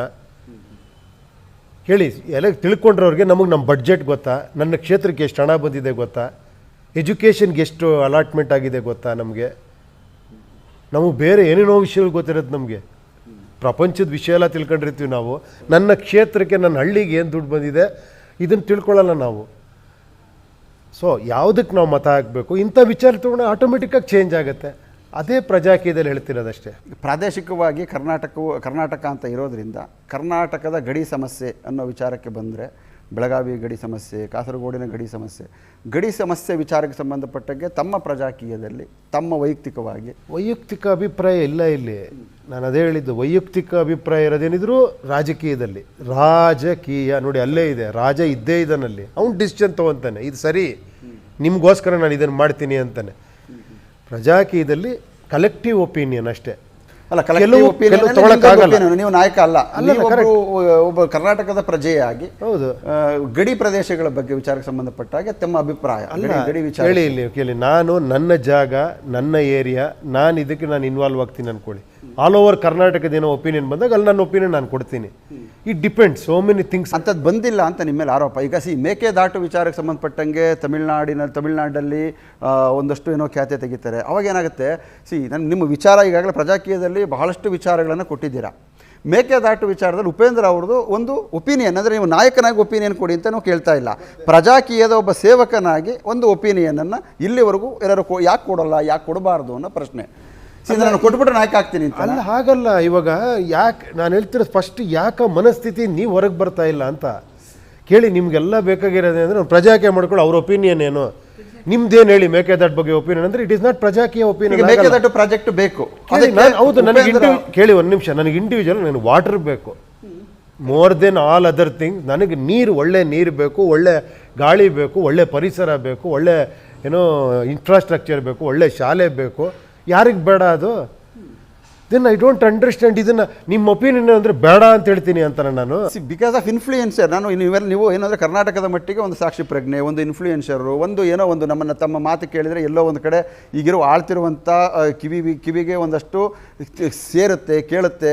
ನಿಮ್ಮ ಮೂಲಕ ಇಡೀ ಪ್ರಜಾಕೀಯದ ಒಂದಷ್ಟು ಏನು ಸದಸ್ಯರಿದ್ದಾರೆ, ಎಲ್ಲರೂ ಒಂದೊಂದು ಒಕ್ಕರ್ಲ ಧ್ವನಿಯಾಗಿ ಮೇಕೆದಾಟು ವಿಚಾರಕ್ಕೂ ಅಥವಾ ಮತ್ತು ಯಾವುದೇ ವಿಚಾರಕ್ಕೆ ಸಂಬಂಧಪಟ್ಟ ಹಾಗೆ ಮಾತನಾಡಬಹುದಲ್ಲ. ಅಂಥ ವಿಚಾರನ ನಾನು ಹೇಳ್ತಾ ಇರೋದು ಯಾವ ವಿಚಾರ ಅಂತ ನಾನು ಹೇಳಿ. ಇಲ್ಲೊಂದು ಸಣ್ಣದೊಂದು ಇದು ಹೇಳ್ತೀನಿ. ಯಾಕಂದರೆ ನಮ್ಮದು ಏನಾಗಿದೆ ಅಂದರೆ ಪ್ರಾಬ್ಲಮ್, ನಮ್ಮದು ನಮ್ಮ ಸ್ಕೂಲಲ್ಲೆಲ್ಲ ಏನು ಹೇಳ್ಕೊಟ್ಟಿದ್ದಾರೆ, ಎ ಫಾರ್ ಏನಂತೀರಾ? ಗೊತ್ತಾಯ್ತು. ಏನು ಹೇಳಿ? ಏನೋ ಆಂಟಿ ಗಿಂಟಿ ಅಂತ ಹೇಳ್ಬಿಡ್ತೀವಿ ನಾವು. ಅದ್ರ ಬುದ್ಧಿವಂತರ ನಿಮ್ಮ ಥರ ಹೇಳ್ಬಿಡ್ತೀವಿ. ನಮಗೆ ನೋಡು, ಇದು ಬರ್ಕೋ, ಇದನ್ನು ಗಟ್ಟೊಡಿ, ಇದನ್ನು ಬರಿ, ನೀನು ಪಾಸ್ ಆಗ್ತೀಯ, ನೀನು ಕೆಲ್ಸಕ್ಕೆ ಹೋಗ್ತೀಯ. ಹಿಂಗೆ ನಮ್ಮನ್ನು ಏನು ಹೇಳಿ ರೋಬೋಟ್ಗಳ ಥರ ಮಾಡಿಟ್ಬಿಟ್ಟು ನಮ್ಮನ್ನು ಹೆಂಗಾಗ್ಬಿಟ್ಟಿದೆ, ನಮ್ಮ ಮನಸ್ಥಿತಿನೇ ಹೆಂಗಾಗ್ಬಿಟ್ಟಿದೆ. ನನ್ನ ಒಪಿನಿಯನ್ ಅಂತ ಪ್ರತಿಯೊಬ್ಬರು ಕೇಳ್ಕೊಬೇಕು. Why you are thinking about ಅವನ ಒಪಿನಿಯನ್, ಇವ್ರ ಒಪಿನಿಯನ್ ಏನು, ಆ ಪಕ್ಷದವ್ರು ಏನು ಒಪಿನಿಯನ್ ಹೇಳಿದ್ರು. ವೈ ನಿನಗೊಂದು ಒಪಿನಿಯನ್ ಇಲ್ವಾ? ಈ ದೇಶದಲ್ಲಿರೋ ಪ್ರತಿಯೊಬ್ಬರಿಗೂ ಒಂದೊಂದು ಒಪಿನಿಯನ್ ಇದೆ ಅಲ್ವಾ? Then his opinion is more important then Upendra's opinion. ಇಲ್ಲ, ಒಪಿನಿಯನ್ ನೀವು ಹಂಗೆ ಅಂದ್ಕೊಂಡಿದ್ದೀರಾ. ಈಗ ನಾನು ಹೇಳ್ತಾರೆ, ನೀವು ಯಾರೋ ಈಗ ನಮ್ಮ ಹುಡುಗ ಒಬ್ಬ ನಿಮ್ಮನ್ನು ಅಭಿಮಾನಿಯಾಗಿ ಮಾತಾಡಿಸಿದಾಗ ನೀವೇನು ತತ್ವ ಏನು ಹೇಳಿದ್ರಿ ಅದಷ್ಟೇ ಲೈನ್ ಗೊತ್ತಿರೋದು. ಅದೇ ತತ್ವ ಕೊಡೋದಕ್ಕೆ ಅವನಿಗೆ ಶಕ್ತಿ ಇದೆಯಾ? ನಿಮ್ಮ ಅಷ್ಟು ಅಭಿಮಾನಿಗಳಲ್ಲಿ ನೀವು ಕೊಟ್ಟಂಥ ವಿಚಾರವನ್ನು ಅವರು ಏನು ಬರ್ಕೊಂಡಿದ್ದಾರೆ ಹೇಳಿ? ಆ ಹುಡುಗ ಬಾಪ ಇಲ್ಲಿ ನನ್ನ ಹಕ್ಕು, ನನ್ನ ಪ್ರಭುತ್ವ, ನಾನು ಪ್ರಭು ಆಗಬೇಕು ಅಂತ ಬರ್ಕೊಂಡಿದ್ದಾನೆ. ಅದನ್ನು ಯಾರು ಕೊಟ್ಟಿದ್ದು? ನಾವು ಪ್ರಜಾಕೀಯ ತಲೆಗೆ ಬಿಟ್ಟಿದ್ಯಾರು ಹುಳನ? ಅಲ್ಲಲ್ಲ, ಇರ್ಲಿ, ಅವನೊಳಗೆ ಇದ್ದಿದ್ದದು ವಿಚಾರ ಬಿಟ್ಟಿದ್ದ. ಅಲ್ಲಲ್ಲ, ಅವನಿಗೆ ಅವ್ನು ಫ್ರೀಡಮ್ ಕೊಟ್ವಿ ನಾವು ಅಷ್ಟೇ. ಕೇಳಿ, ಹಂಗಲ್ಲ. ಈಗ ಎಲ್ಲೋ ನಾನು ಕೂಡ ಒಬ್ಬ ಪ್ರಜೆನೆ, ನಾನು ಒಬ್ಬ ಸಾಮಾನ್ಯ ಪ್ರಜೆನೆ. ಹಂಗೆ ನೋಡೋಕೋರೆ ನನ್ನೊಳಗೂ ಘರ್ಷಣೆಗಳು ನಡೆದಿದೆ, ನನ್ನೊಳಗೂ ಏನೋ ನಾನೇನೋ ಹೇಳ್ತಾ ಇದ್ದೀನಿ. ನನಗಿಂತ ಏನೋ ಬೆಟ್ರಾಗಿರೋರು ಹೇಳ್ಬೋದು, ಇಲ್ಲಿ ಇನ್ನೂ ಬೆಟ್ರಾಗಿ ಮಾಡ್ಬೋದು. Why not? ವೈ ಉಪೇಂದ್ರಗೆ ಲಿಮಿಟ್ ಮಾಡಿಬಿಡ್ತೀರ ಯಾವುದೇ ವಿಷಯನ ಅಂತ? ಇಲ್ಲ, ಉಪೇಂದ್ರ ಅವರು ಸಿನಿಮಾ ಪ್ರಪಂಚದಲ್ಲಿದ್ದರೆ ಖಂಡಿತವಾಗ್ಲೂ ರಾಜಕೀಯ ವಿಚಾರಗಳನ್ನು ಕೇಳ್ತಾ ಇರಲಿಲ್ಲ. ಹೌದೌದು, ರಾಜಕೀಯಕ್ಕೆ ಬಂದಿರೋದು. ರಾಜಕೀಯಕ್ಕೆ ಬಂದಿಲ್ಲ, ಗಡಿ ವಿಚಾರ. ರಾಜಕೀಯಕ್ಕೆ ಬಂದಿದ್ರೆ ಕೇಳಬೇಕಾಗಿತ್ತು ನೀವು. ಪ್ರಜಾಕೀಯ ಸ್ವರೂಪದ ರಾಜಕೀಯಕ್ಕೆ ಬಂದಿರೋದ್ರಿಂದ ಅದಕ್ಕೇನಂತ ಕರಿತೀರ ಹಾಗಾದ್ರೆ? ಪ್ರಜಾಕೀಯ ಅಷ್ಟೇ. ರಾಜಕೀಯ ಅನ್ನೋದೊಂದು ಪದ ರಾಜಕೀಯ ಅಳಿಸೋಗುತ್ತೆ ನೋಡಿ. ಬೇಕಾರೆ ಇಡೀ ಜಗತ್ತಿನ 100% ಎಳಸೋಗುತ್ತೆ. ಪ್ರಜಾಕೀಯ ಕ್ರಿಯೇಟ್ ಮಾಡ್ತಾ ಇದ್ದಾರೆ ಉಪೇಂದ್ರ ಅವರು. ಇಲ್ಲಿ ಕೂತ್ಕೊಂಡು ಇನ್ಫ್ಲೂಯೆನ್ಸ್ ಮಾಡ್ತಾ ಇದ್ದಾರೆ ಎಲ್ಲರ, ಇಡೀ ಕರ್ನಾಟಕದ, ಇಡೀ ದೇಶದ ಜನರ ಮೇಲೆ ಈ ಪದನ ತೆಗಿಬೇಕು ಅನ್ನೋದು ಇನ್ಫ್ಲೂಯೆನ್ಸರ್. ನನಗೆ ನಾನು ಬ್ರ್ಯಾಂಡೆಡ್ ಹಾಕಬೇಕು ಅಂತ ನನಗೇನು ಗೊತ್ತಾಗಲ್ಲ. ಆರೋ ಬ್ರ್ಯಾಂಡೋ ಅರನ್ ಸೋಲಿನೋ ಗೊತ್ತಾಗಲ್ಲ ನನಗೆ. ಎಲ್ಲೋ ಒಬ್ಬ ಕೂತ್ಕೊಂಡು ಯಾವುದೋ ಪ್ರಪಂಚದ ಯಾವುದೋ ಮೂಲೆಯಲ್ಲಿ ಕೂತ್ಕೊಂಡು ಒಂದು ಇನ್ಫ್ಲೂಯೆನ್ಸ್ ಮಾಡ್ತಾ ಇರ್ತಾನೆ. ಈ ಬ್ರ್ಯಾಂಡ್ನ ನೀವು ತಗೊಳ್ಳಿ, ಈ ಬ್ರ್ಯಾಂಡ್ನ ತಗೊಳ್ಳಿ ಅಂತ. ನನಗೆ ಅರಿವಿಲ್ಲದಂಗೆ, ನನಗೇ ಗೊತ್ತಾಗದ ಹಾಗೆ ಈ ಬಿಸ್ನೆಸ್ ಅನ್ಕೊಂಡಿದ್ದೀರಾ ಬತ್ತಿದ್ದು. I don't know. ನಾನು ಹೇಳ್ತಿರೋದು ಇದು ಅಷ್ಟೇ. ನಾನು ಈಗ ರಾಜಕೀಯ ಅನ್ನೋದು ಅದು ಒಂದು ವರ್ಡ್. ಅದು ಆ ಪದನ ಕಲುಷಿತ ಮಾಡಿರುವಂಥದ್ದು ರಾಜಕಾರಣಿಗಳು. ನೀವು ಆ ಪದಕ್ಕೆ ಪವಿತ್ರತೆ ಕೊಡ್ತೀನಿ ಅಂತಂದರೆ ಐ ಅಗ್ರೀಡ್. ಅದೇ ಪವಿತ್ರ. ನೀವು ಅದನ್ನು ರಾಜಕೀಯ ಅನ್ನೋ ಪದನೇ ತೆಗಿತಾ ಇದ್ದೀನಿ. ಆ ರಾಜಕೀಯದ ಜಾಗದಲ್ಲಿ ಪ್ರಜಾಕೀಯ ಪ್ರತಿಷ್ಠಾಪನೆ ರಾಜಪ್ರಭುತ್ವ. ವೈ ಪ್ರಜಾಪ್ರಭುತ್ವ ಯಾಕೆ ಬೇಕು ಅವಾಗ?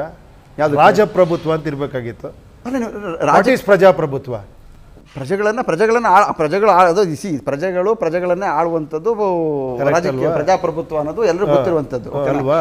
ಅದು ಗೊತ್ತಿರುವಂಥ ಪ್ರಜೆಗಳು ಪ್ರಭುಗಳಾಗಿದ್ದಾರೆ. ಇವಾಗ ನನಗೆ ನೀವು ನಾಯಕರು ಯಾಕೆ ಆಗ್ತಾ ಇಲ್ಲ ಅಂತ ನನಗೆ ಸಮಸ್ಯೆ ಏನಂತಂದರೆ, ಸಮಸ್ಯೆ ರಾಜ್ಯದ ನನ್ನ ಸಮಸ್ಯೆ ಅಲ್ಲ. ಯಾಕೆ ಅಂತಂದರೆ ಆ ಕಾರಣಕ್ಕೆ ಈಗ ಬೇರೆ ಯಾವುದೋ ಪಕ್ಷ, ಈಗ ಸಪೋಸ್ ಆಮ್ ಆದ್ಮಿ ಪಕ್ಷ ಇರ್ಬೋದು, ಎಲ್ಲೋ ಡೆಲ್ಲಿಯಿಂದ ಇಲ್ಲಿ ಬಂದು ಇಲ್ಲೊಂದು ಏನೋ ಒಂದಷ್ಟು ದಿನನಿತ್ಯ ಪ್ರತಿಭಟನೆಗಳು ಮತ್ತೊಂದು ಮಾಡ್ತಾ ಇರೋದು. ಇನ್ನು ರವಿಕೃಷ್ಣ ರೆಡ್ಡಿ KRS ಪಕ್ಷ ಅಂತ ಕಟ್ಟಿದ್ದಾರೆ, ಅವರು ಪ್ರತಿಭಟನೆ ಮತ್ತೊಂದು ಹಗಲು ರಾತ್ರಿ ಏನೋ ಧರಣಿ ಮಾಡ್ತಾರೆ. ತಾಲೂಕು ಆಫೀಸಲ್ಲಿ ನಡೀತಿರುವಂಥ, ಸಬ್ ರಿಜಿಸ್ಟರ್ ಆಫೀಸಲ್ಲಿ ನಡೆಯುವಂಥ ಭ್ರಷ್ಟಾಚಾರದ ಬಗ್ಗೆ ಹೋರಾಟ ಮಾಡ್ತಾರೆ.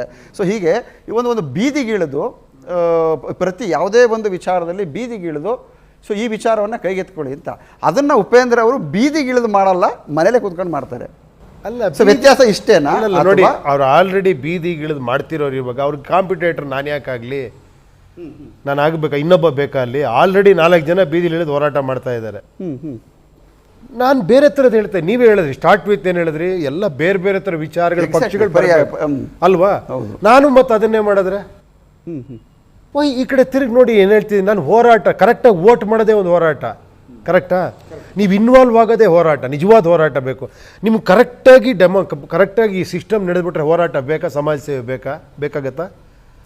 ಆ್ಯಕ್ಚುಲಿ ಈ ಅಡ್ಮಿನಿಸ್ಟ್ರೇಷನ್ನೇ ಸಮಾಜ ಸೇವೆ, ಕರೆಕ್ಟ್ ಅಲ್ವಾ? ನಾವೆಲ್ಲರೂ ಸೇವೆ ಮಾಡ್ತಾ ಇದ್ದೀವಿ. ನೀವೊಂದು ಟೀ ಕುಡಿದ್ರೆ ಟ್ಯಾಕ್ಸ್ ಕಟ್ತೀರಾ, ಪೆಟ್ರೋಲ್ ಹಾಕಿದ್ರೆ ಟ್ಯಾಕ್ಸ್ ಕಟ್ತೀರಾ, ಒಂದು ಬಟ್ಟೆ ತೊಗೊಂಡ್ರೆ ಟ್ಯಾಕ್ಸ್, ಇದು ಸಮಾಜ ಸೇವೆ ತಾನೆ. ನೀವು ಏನಕ್ಕೆ ಕಟ್ತೀರಾ?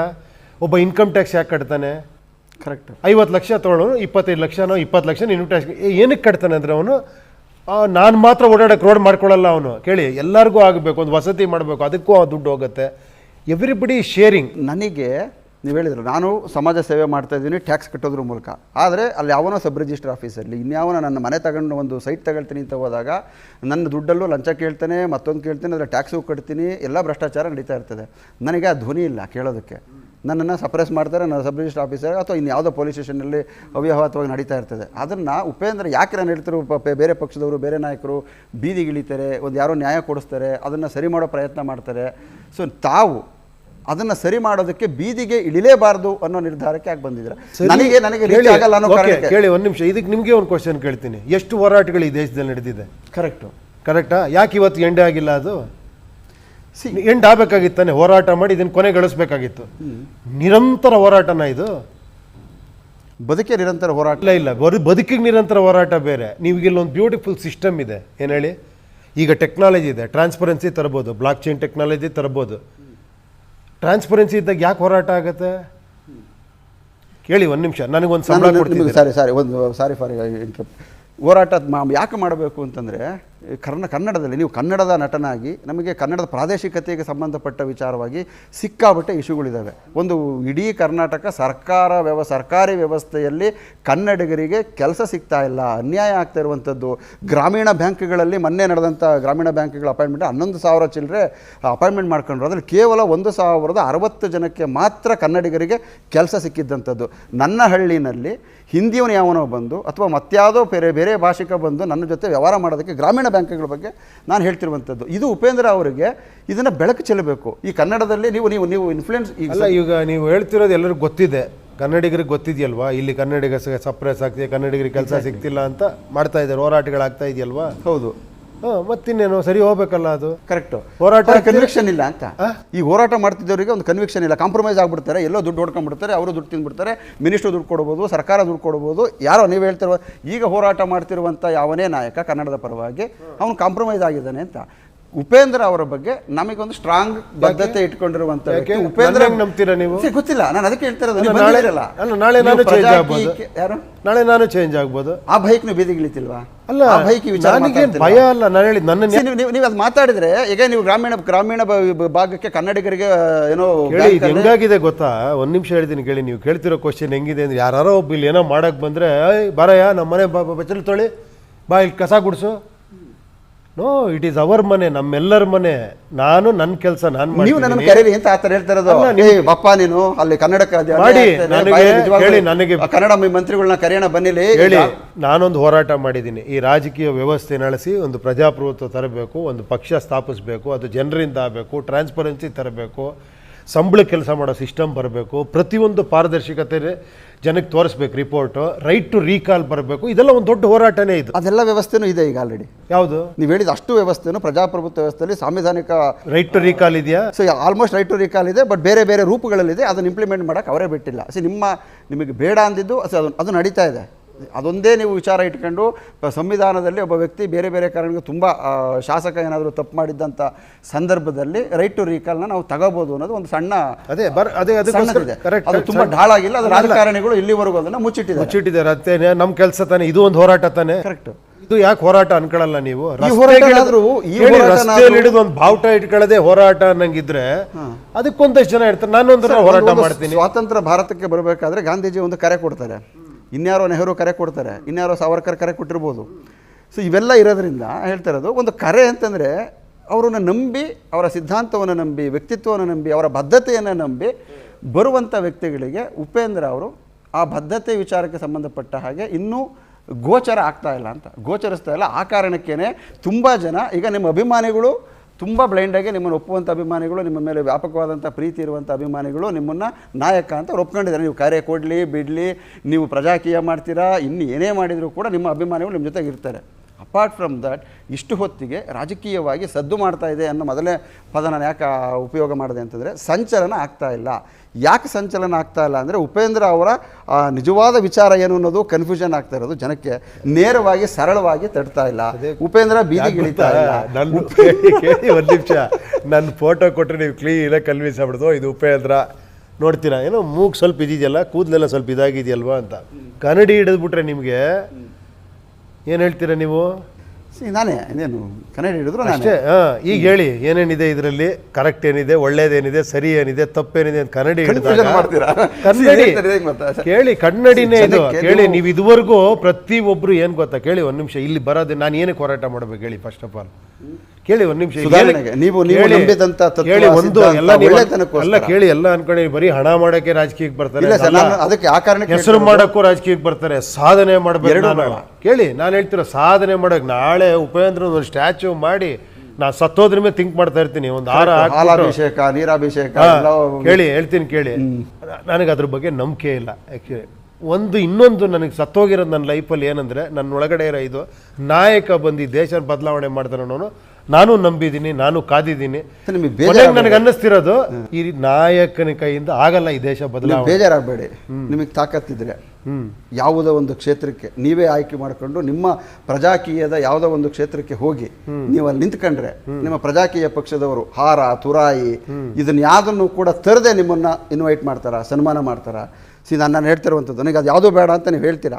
ನಿಮ್ಮದೇ ಪ್ರಜಾಕೀಯದ ಒಂದಷ್ಟು. ನೀವು ಯಾಕೆ ಅಲ್ಲ, ನೀವು ಪ್ರಜಾಕೀಯ ಅಂದ್ರೆ ಏನ್ ನಿಮ್ಮ ಪ್ರಜಾಕೀಯ? ನೀವೇನೋ ಮಾಡಕ್ ಹೊರಟಿದ್ದೀರಾ? ಇದು ನಿಮ್ ದೇಶ, ಎಲ್ಲ ಬೇರೆ ದೇಶದಿಂದ ಬಂದವ್ರ ಅದು ಯಾರು ಹಾಕೋಣಕ್ ಸಾಧ್ಯ? ಅಲ್ಲ, ಹಿಂದ್ಗಡೆ ನೋಡಿ, ಇದು ಯಾರು ಹಾಕೋಣಕ್ ಸಾಧ್ಯ? ಯಾರೋ ಮಾಡ್ಕೊಟ್ಟು ನಾಯಕರು ಮಾತ್ರ ಇಲ್ಲ. ಬಗ್ಗೆ ನಿಮ್ಮ ಒಳ್ಳೆತನದ ಬಗ್ಗೆ ನಮಗೆ ನಂಬಿಕೆ ಬರಬೇಕು ಅಂದ್ರೆ ಸಂಚಲನ ಆಗಬೇಕು ಪ್ರಜಾಕೀಯ. ನಮ್ಮ ಆಸೆ ನಿಮ್ಮನ್ನ ಅಂಡರ್ ಎಸ್ಟಿಮೇಟ್ ಮಾಡೋದಾಗ್ಲಿ ಅಥವಾ ಏನೋ ಕಾಲೆಳೆಯಪ್ಪ ಕೆಲಸಕ್ಕೆ ಮಾಡ್ತಾ ಇಲ್ಲ. ನಾವು ನಿಮ್ಮ ಒಳ್ಳೆತನ ರಾಜ್ಯದ ಇಡೀ ಸಮಸ್ತ ಜನಕ್ಕೂ ಗೊತ್ತಾಗಬೇಕು, ಒಂದು ಸಂಚಲನ ಆಗಬೇಕು, ಪರ್ಯಾಯ ವ್ಯವಸ್ಥೆ ಬರಬೇಕು. ಆ ವಿಚಾರಕ್ಕೆ ಸಂಬಂಧಪಟ್ಟಾಗೆ ನೀವು ಹಮ್ಮಿಕೊಂಡಿರುವಂಥ ಈ ಯುಟೋಪಿಯನ್ ವರ್ಲ್ಡ್ ಅಂದರೆ ಆದರ್ಶ ಪ್ರಪಂಚ ಏನಿದೆ, ಈ ಆದರ್ಶ ಪ್ರಪಂಚಕ್ಕಿಂತ ಒಂದಷ್ಟು ಬೀದಿಗಿಳಿದ್ರೆ ಇನ್ನೊಂದಷ್ಟು ಬೇಗ ಸುಧಾರಣೆ. ನೀವು ಅಂದ್ಕೊಂಡಿರೋ ಈಗ ನೀವು ಬೀದಿಗಿಳಿಯೋರ್ನ ಯಾಕೆ ಎನ್ಕರೇಜ್ ಮಾಡ್ತಾ ಇಲ್ಲ? ಯಾರನ್ನ ಬೀದಿಗಿಳಿದು ಹೋರಾಟ ಮಾಡ್ತೀರಲ್ಲ, ನಿಮಗೆ ಅವ್ರ ಬಗ್ಗೆ ನಂಬಿಕೆ ಬರ್ತಾ ಇಲ್ಲ. ಈಗ ಇದೇ ಬೀದಿಗಿಳಿದ್ರು ನಂಬಲ್ಲ, ಮನೇಲಿ ಕೂತಿದ್ರು ನಂಬಲ್ಲ. ನಾವೇನ್ ಮಾಡೋಣ? ಆಯ್ತು, ಹೋಗ್ಲಿ ಬಿಟ್ಬಿಡಿ. ಈಗ ಇರುವಂತ ಬೀದಿಗಿಳಿದು ಸಪೋರ್ಟ್ ಮಾಡೋರು ನೀವು ಹೋಗಿ ಇರುವಂತ ರಾಜಕೀಯ ವ್ಯವಸ್ಥೆ, ರಾಜಕೀಯ ನಾಯಕರು, ಅವ್ರ ಬಗ್ಗೆ ನಿಮ್ಮ ಅಭಿಪ್ರಾಯ? ಯಾವ ರಾಜಕೀಯ ಇದು? ಈಗಿರುವಂಥ ರಾಜಕೀಯ ಈ ವ್ಯವಸ್ಥೆಯನ್ನು ನಡೆಸ್ತಿರುವಂಥ ರಾಜಕೀಯ ನಾಯಕರು ಎಲ್ಲ ಪಕ್ಷಾತೀತವಾಗಿ BJP, JDS, ಕಾಂಗ್ರೆಸ್ಸು, ಇವೇ 3 ಪಕ್ಷಗಳು ನಮ್ಮನ್ನು ಕಳೆದ 70 ವರ್ಷಗಳಿಂದಗಳು ಆಳ್ತಾ ಬರ್ತಾ ಇರುವಂಥದ್ದು. ಸೊ ಅದರ ಬಗ್ಗೆ ಒಪಿನಿಯನ್ನು? ಪ್ರಜಾಕೀಯನೇ ಒಪಿನಿಯನ್. ಅದ್ರ ಬಗ್ಗೆ ನಾನು ಹೇಳ್ತಿರೋದು ಆಲ್ಟರ್ನೇಟಿವ್ ಅಂತಾನೆ ಹೇಳ್ತಾರೆ ನಾನು. ಅವ್ರು 3 ಜನಕ್ಕೂ ಪರ್ಯಾಯ ಅದು ಅಷ್ಟೇ. ಈ 3 ಜನ ಪಕ್ಷದಲ್ಲೂ ಕೂಡ ನಿಮ್ಮ ಆಲೋಚನೆಗೆ ಸಮ್ಮತವಾದಂಥ ಒಬ್ಬೇ ಒಬ್ಬ ರಾಜಕಾರಣಿ, ನಾನು 3 ಹೆಸರನ್ನು ಹೇಳ್ತೀನಿ, ನೀವು ಯಾರನ್ನಾದರೂ ಒಪ್ಕೋಬೋದಾ ಅಂತ? JDS ಇಂದ HD ದೇವೇಗೌಡರು, BJP ಇಂದ ಯಡಿಯೂರಪ್ಪ, ಕಾಂಗ್ರೆಸ್ ಇಂದ ಸಿದ್ದರಾಮಯ್ಯ. ಏನು ಯಾರ ಹಿತವರು ಇರೋದ್ರಲ್ಲಿ ನಿಮಗೆ ನೀವು ಒಂದು ಸತಿ ಕೇಳಿ, ಒಂದು ಸತಿ ಹೋಗಿ ನೀವು ಅವ್ರನ್ನ ಇಂಟರ್ವ್ಯೂ ಮಾಡೋಕ್ಕಾರೆ, ಸರ್ ಈ ಥರ ಒಂದು ಐಡಿಯಾಲಜಿ ಇದು ಕರೆಕ್ಟಾ ಅಂತ ಕೇಳಿ. ನನ್ನ ಪ್ರಕಾರ 100ಕ್ಕೆ 100 ಜನ ರಾಜಕೀಯದಲ್ಲಿರೋ ಇದು ಕರೆಕ್ಟ್ ಅಂತಲೇ ಹೇಳ್ತಾರೆ. ಬಟ್ ನನ್ನ ಪ್ರಶ್ನೆ ಉತ್ತರ ಬಿಡಲಿಲ್ಲ. ಏನು ಅವ್ರು ಕರೆಕ್ಟಾಗಿ ಅಂತ ಹೇಳ್ತಾರೆ ಅಂದರೆ, ಅವ್ರು ಕರೆಕ್ಟಾಗಿ ಅಂತ ಹೇಳಿದಂಥವ್ರು ಅವ್ರು 3 ಜನ ಇದನ್ನು ಯಾವುದನ್ನೂ ಮಾಡಿಲ್ಲ. ನಿಮ್ಮ ಆಲೋಚನೆಯ ಪ್ರಕಾರ ಇದು 3 ಜನನೂ ಕೂಡ ರಾಜಕೀಯದಲ್ಲಿ ಯಾವ ಬದಲಾವಣೆಯನ್ನು ನೀವು ಅಂದ್ಕೊಂಡಿರೋ ರೀತಿಯಲ್ಲಿ ತಂದಿಲ್ಲ. ಅಲ್ಲ, ನಾನು ಈ ಮೂಲಕ ರಿಕ್ವೆಸ್ಟ್ ಮಾಡ್ತೀನಿ ಅವ್ರನ್ನ. They are all very famous ಪಾರ್ಟಿಗಳಲ್ವಾ, ಅವ್ರಿಗೇನು ಉಪೇಂದ್ರ ನಂತರ ಸ್ಟ್ರಗಲ್ ಬೇಕಾಗಿಲ್ಲ. ನಾನು ಇಂದ 10 ವರ್ಷ 20 ವರ್ಷ ಸ್ಟ್ರಗಲ್ ಮಾಡಬೇಕು, ನಾನು ಇದನ್ನು ಹೇಳ್ತಾ ಹೋಗ್ಬೇಕು, ಗೊತ್ತಿಲ್ಲ ಬೆಳೀತದ ಬೆಳೆಯಲ್ಲ ಗೊತ್ತಿಲ್ಲ ನನಗೆ. ಬೆಳೆದಿರೋ ಪಾರ್ಟಿಗಳು ಇದು ಸರಿ ಅಂತಂದರೆ ಇಮ್ಮಿಡಿಯೇಟ್ ಆ ಪಾರ್ಟಿ ಫಂಡ್ ತೆಗೆದಾಕಿ ಒಂದು SOP ಮಾಡಿ ಹಿಂಗೆ ಕೆಲಸ ಮಾಡೋಕ್ಕೆ, ಸಂಬಳಕ್ಕೆ ಕೆಲಸ ಮಾಡೋ ಸಿಸ್ಟಮ್ ತರ್ತೀನಿ ನಾನು, ಈ ಥರ ಸಂಬಳ ಕೊಡ್ತೀನಿ ನಾನು, ಈ ಥರ ಒಂದು ಸಿಸ್ಟಮ್ ತರ್ತೀನಿ ನಾನು, ಟ್ರಾನ್ಸ್ಪರೆನ್ಸಿ ತರ್ತೀನಿ, ಟೆಕ್ನಾಲಜಿ ತರ್ತೀನಿ, ಜನನ ಇನ್ವಾಲ್ವ್ ಮಾಡ್ಕೊತೀನಿ.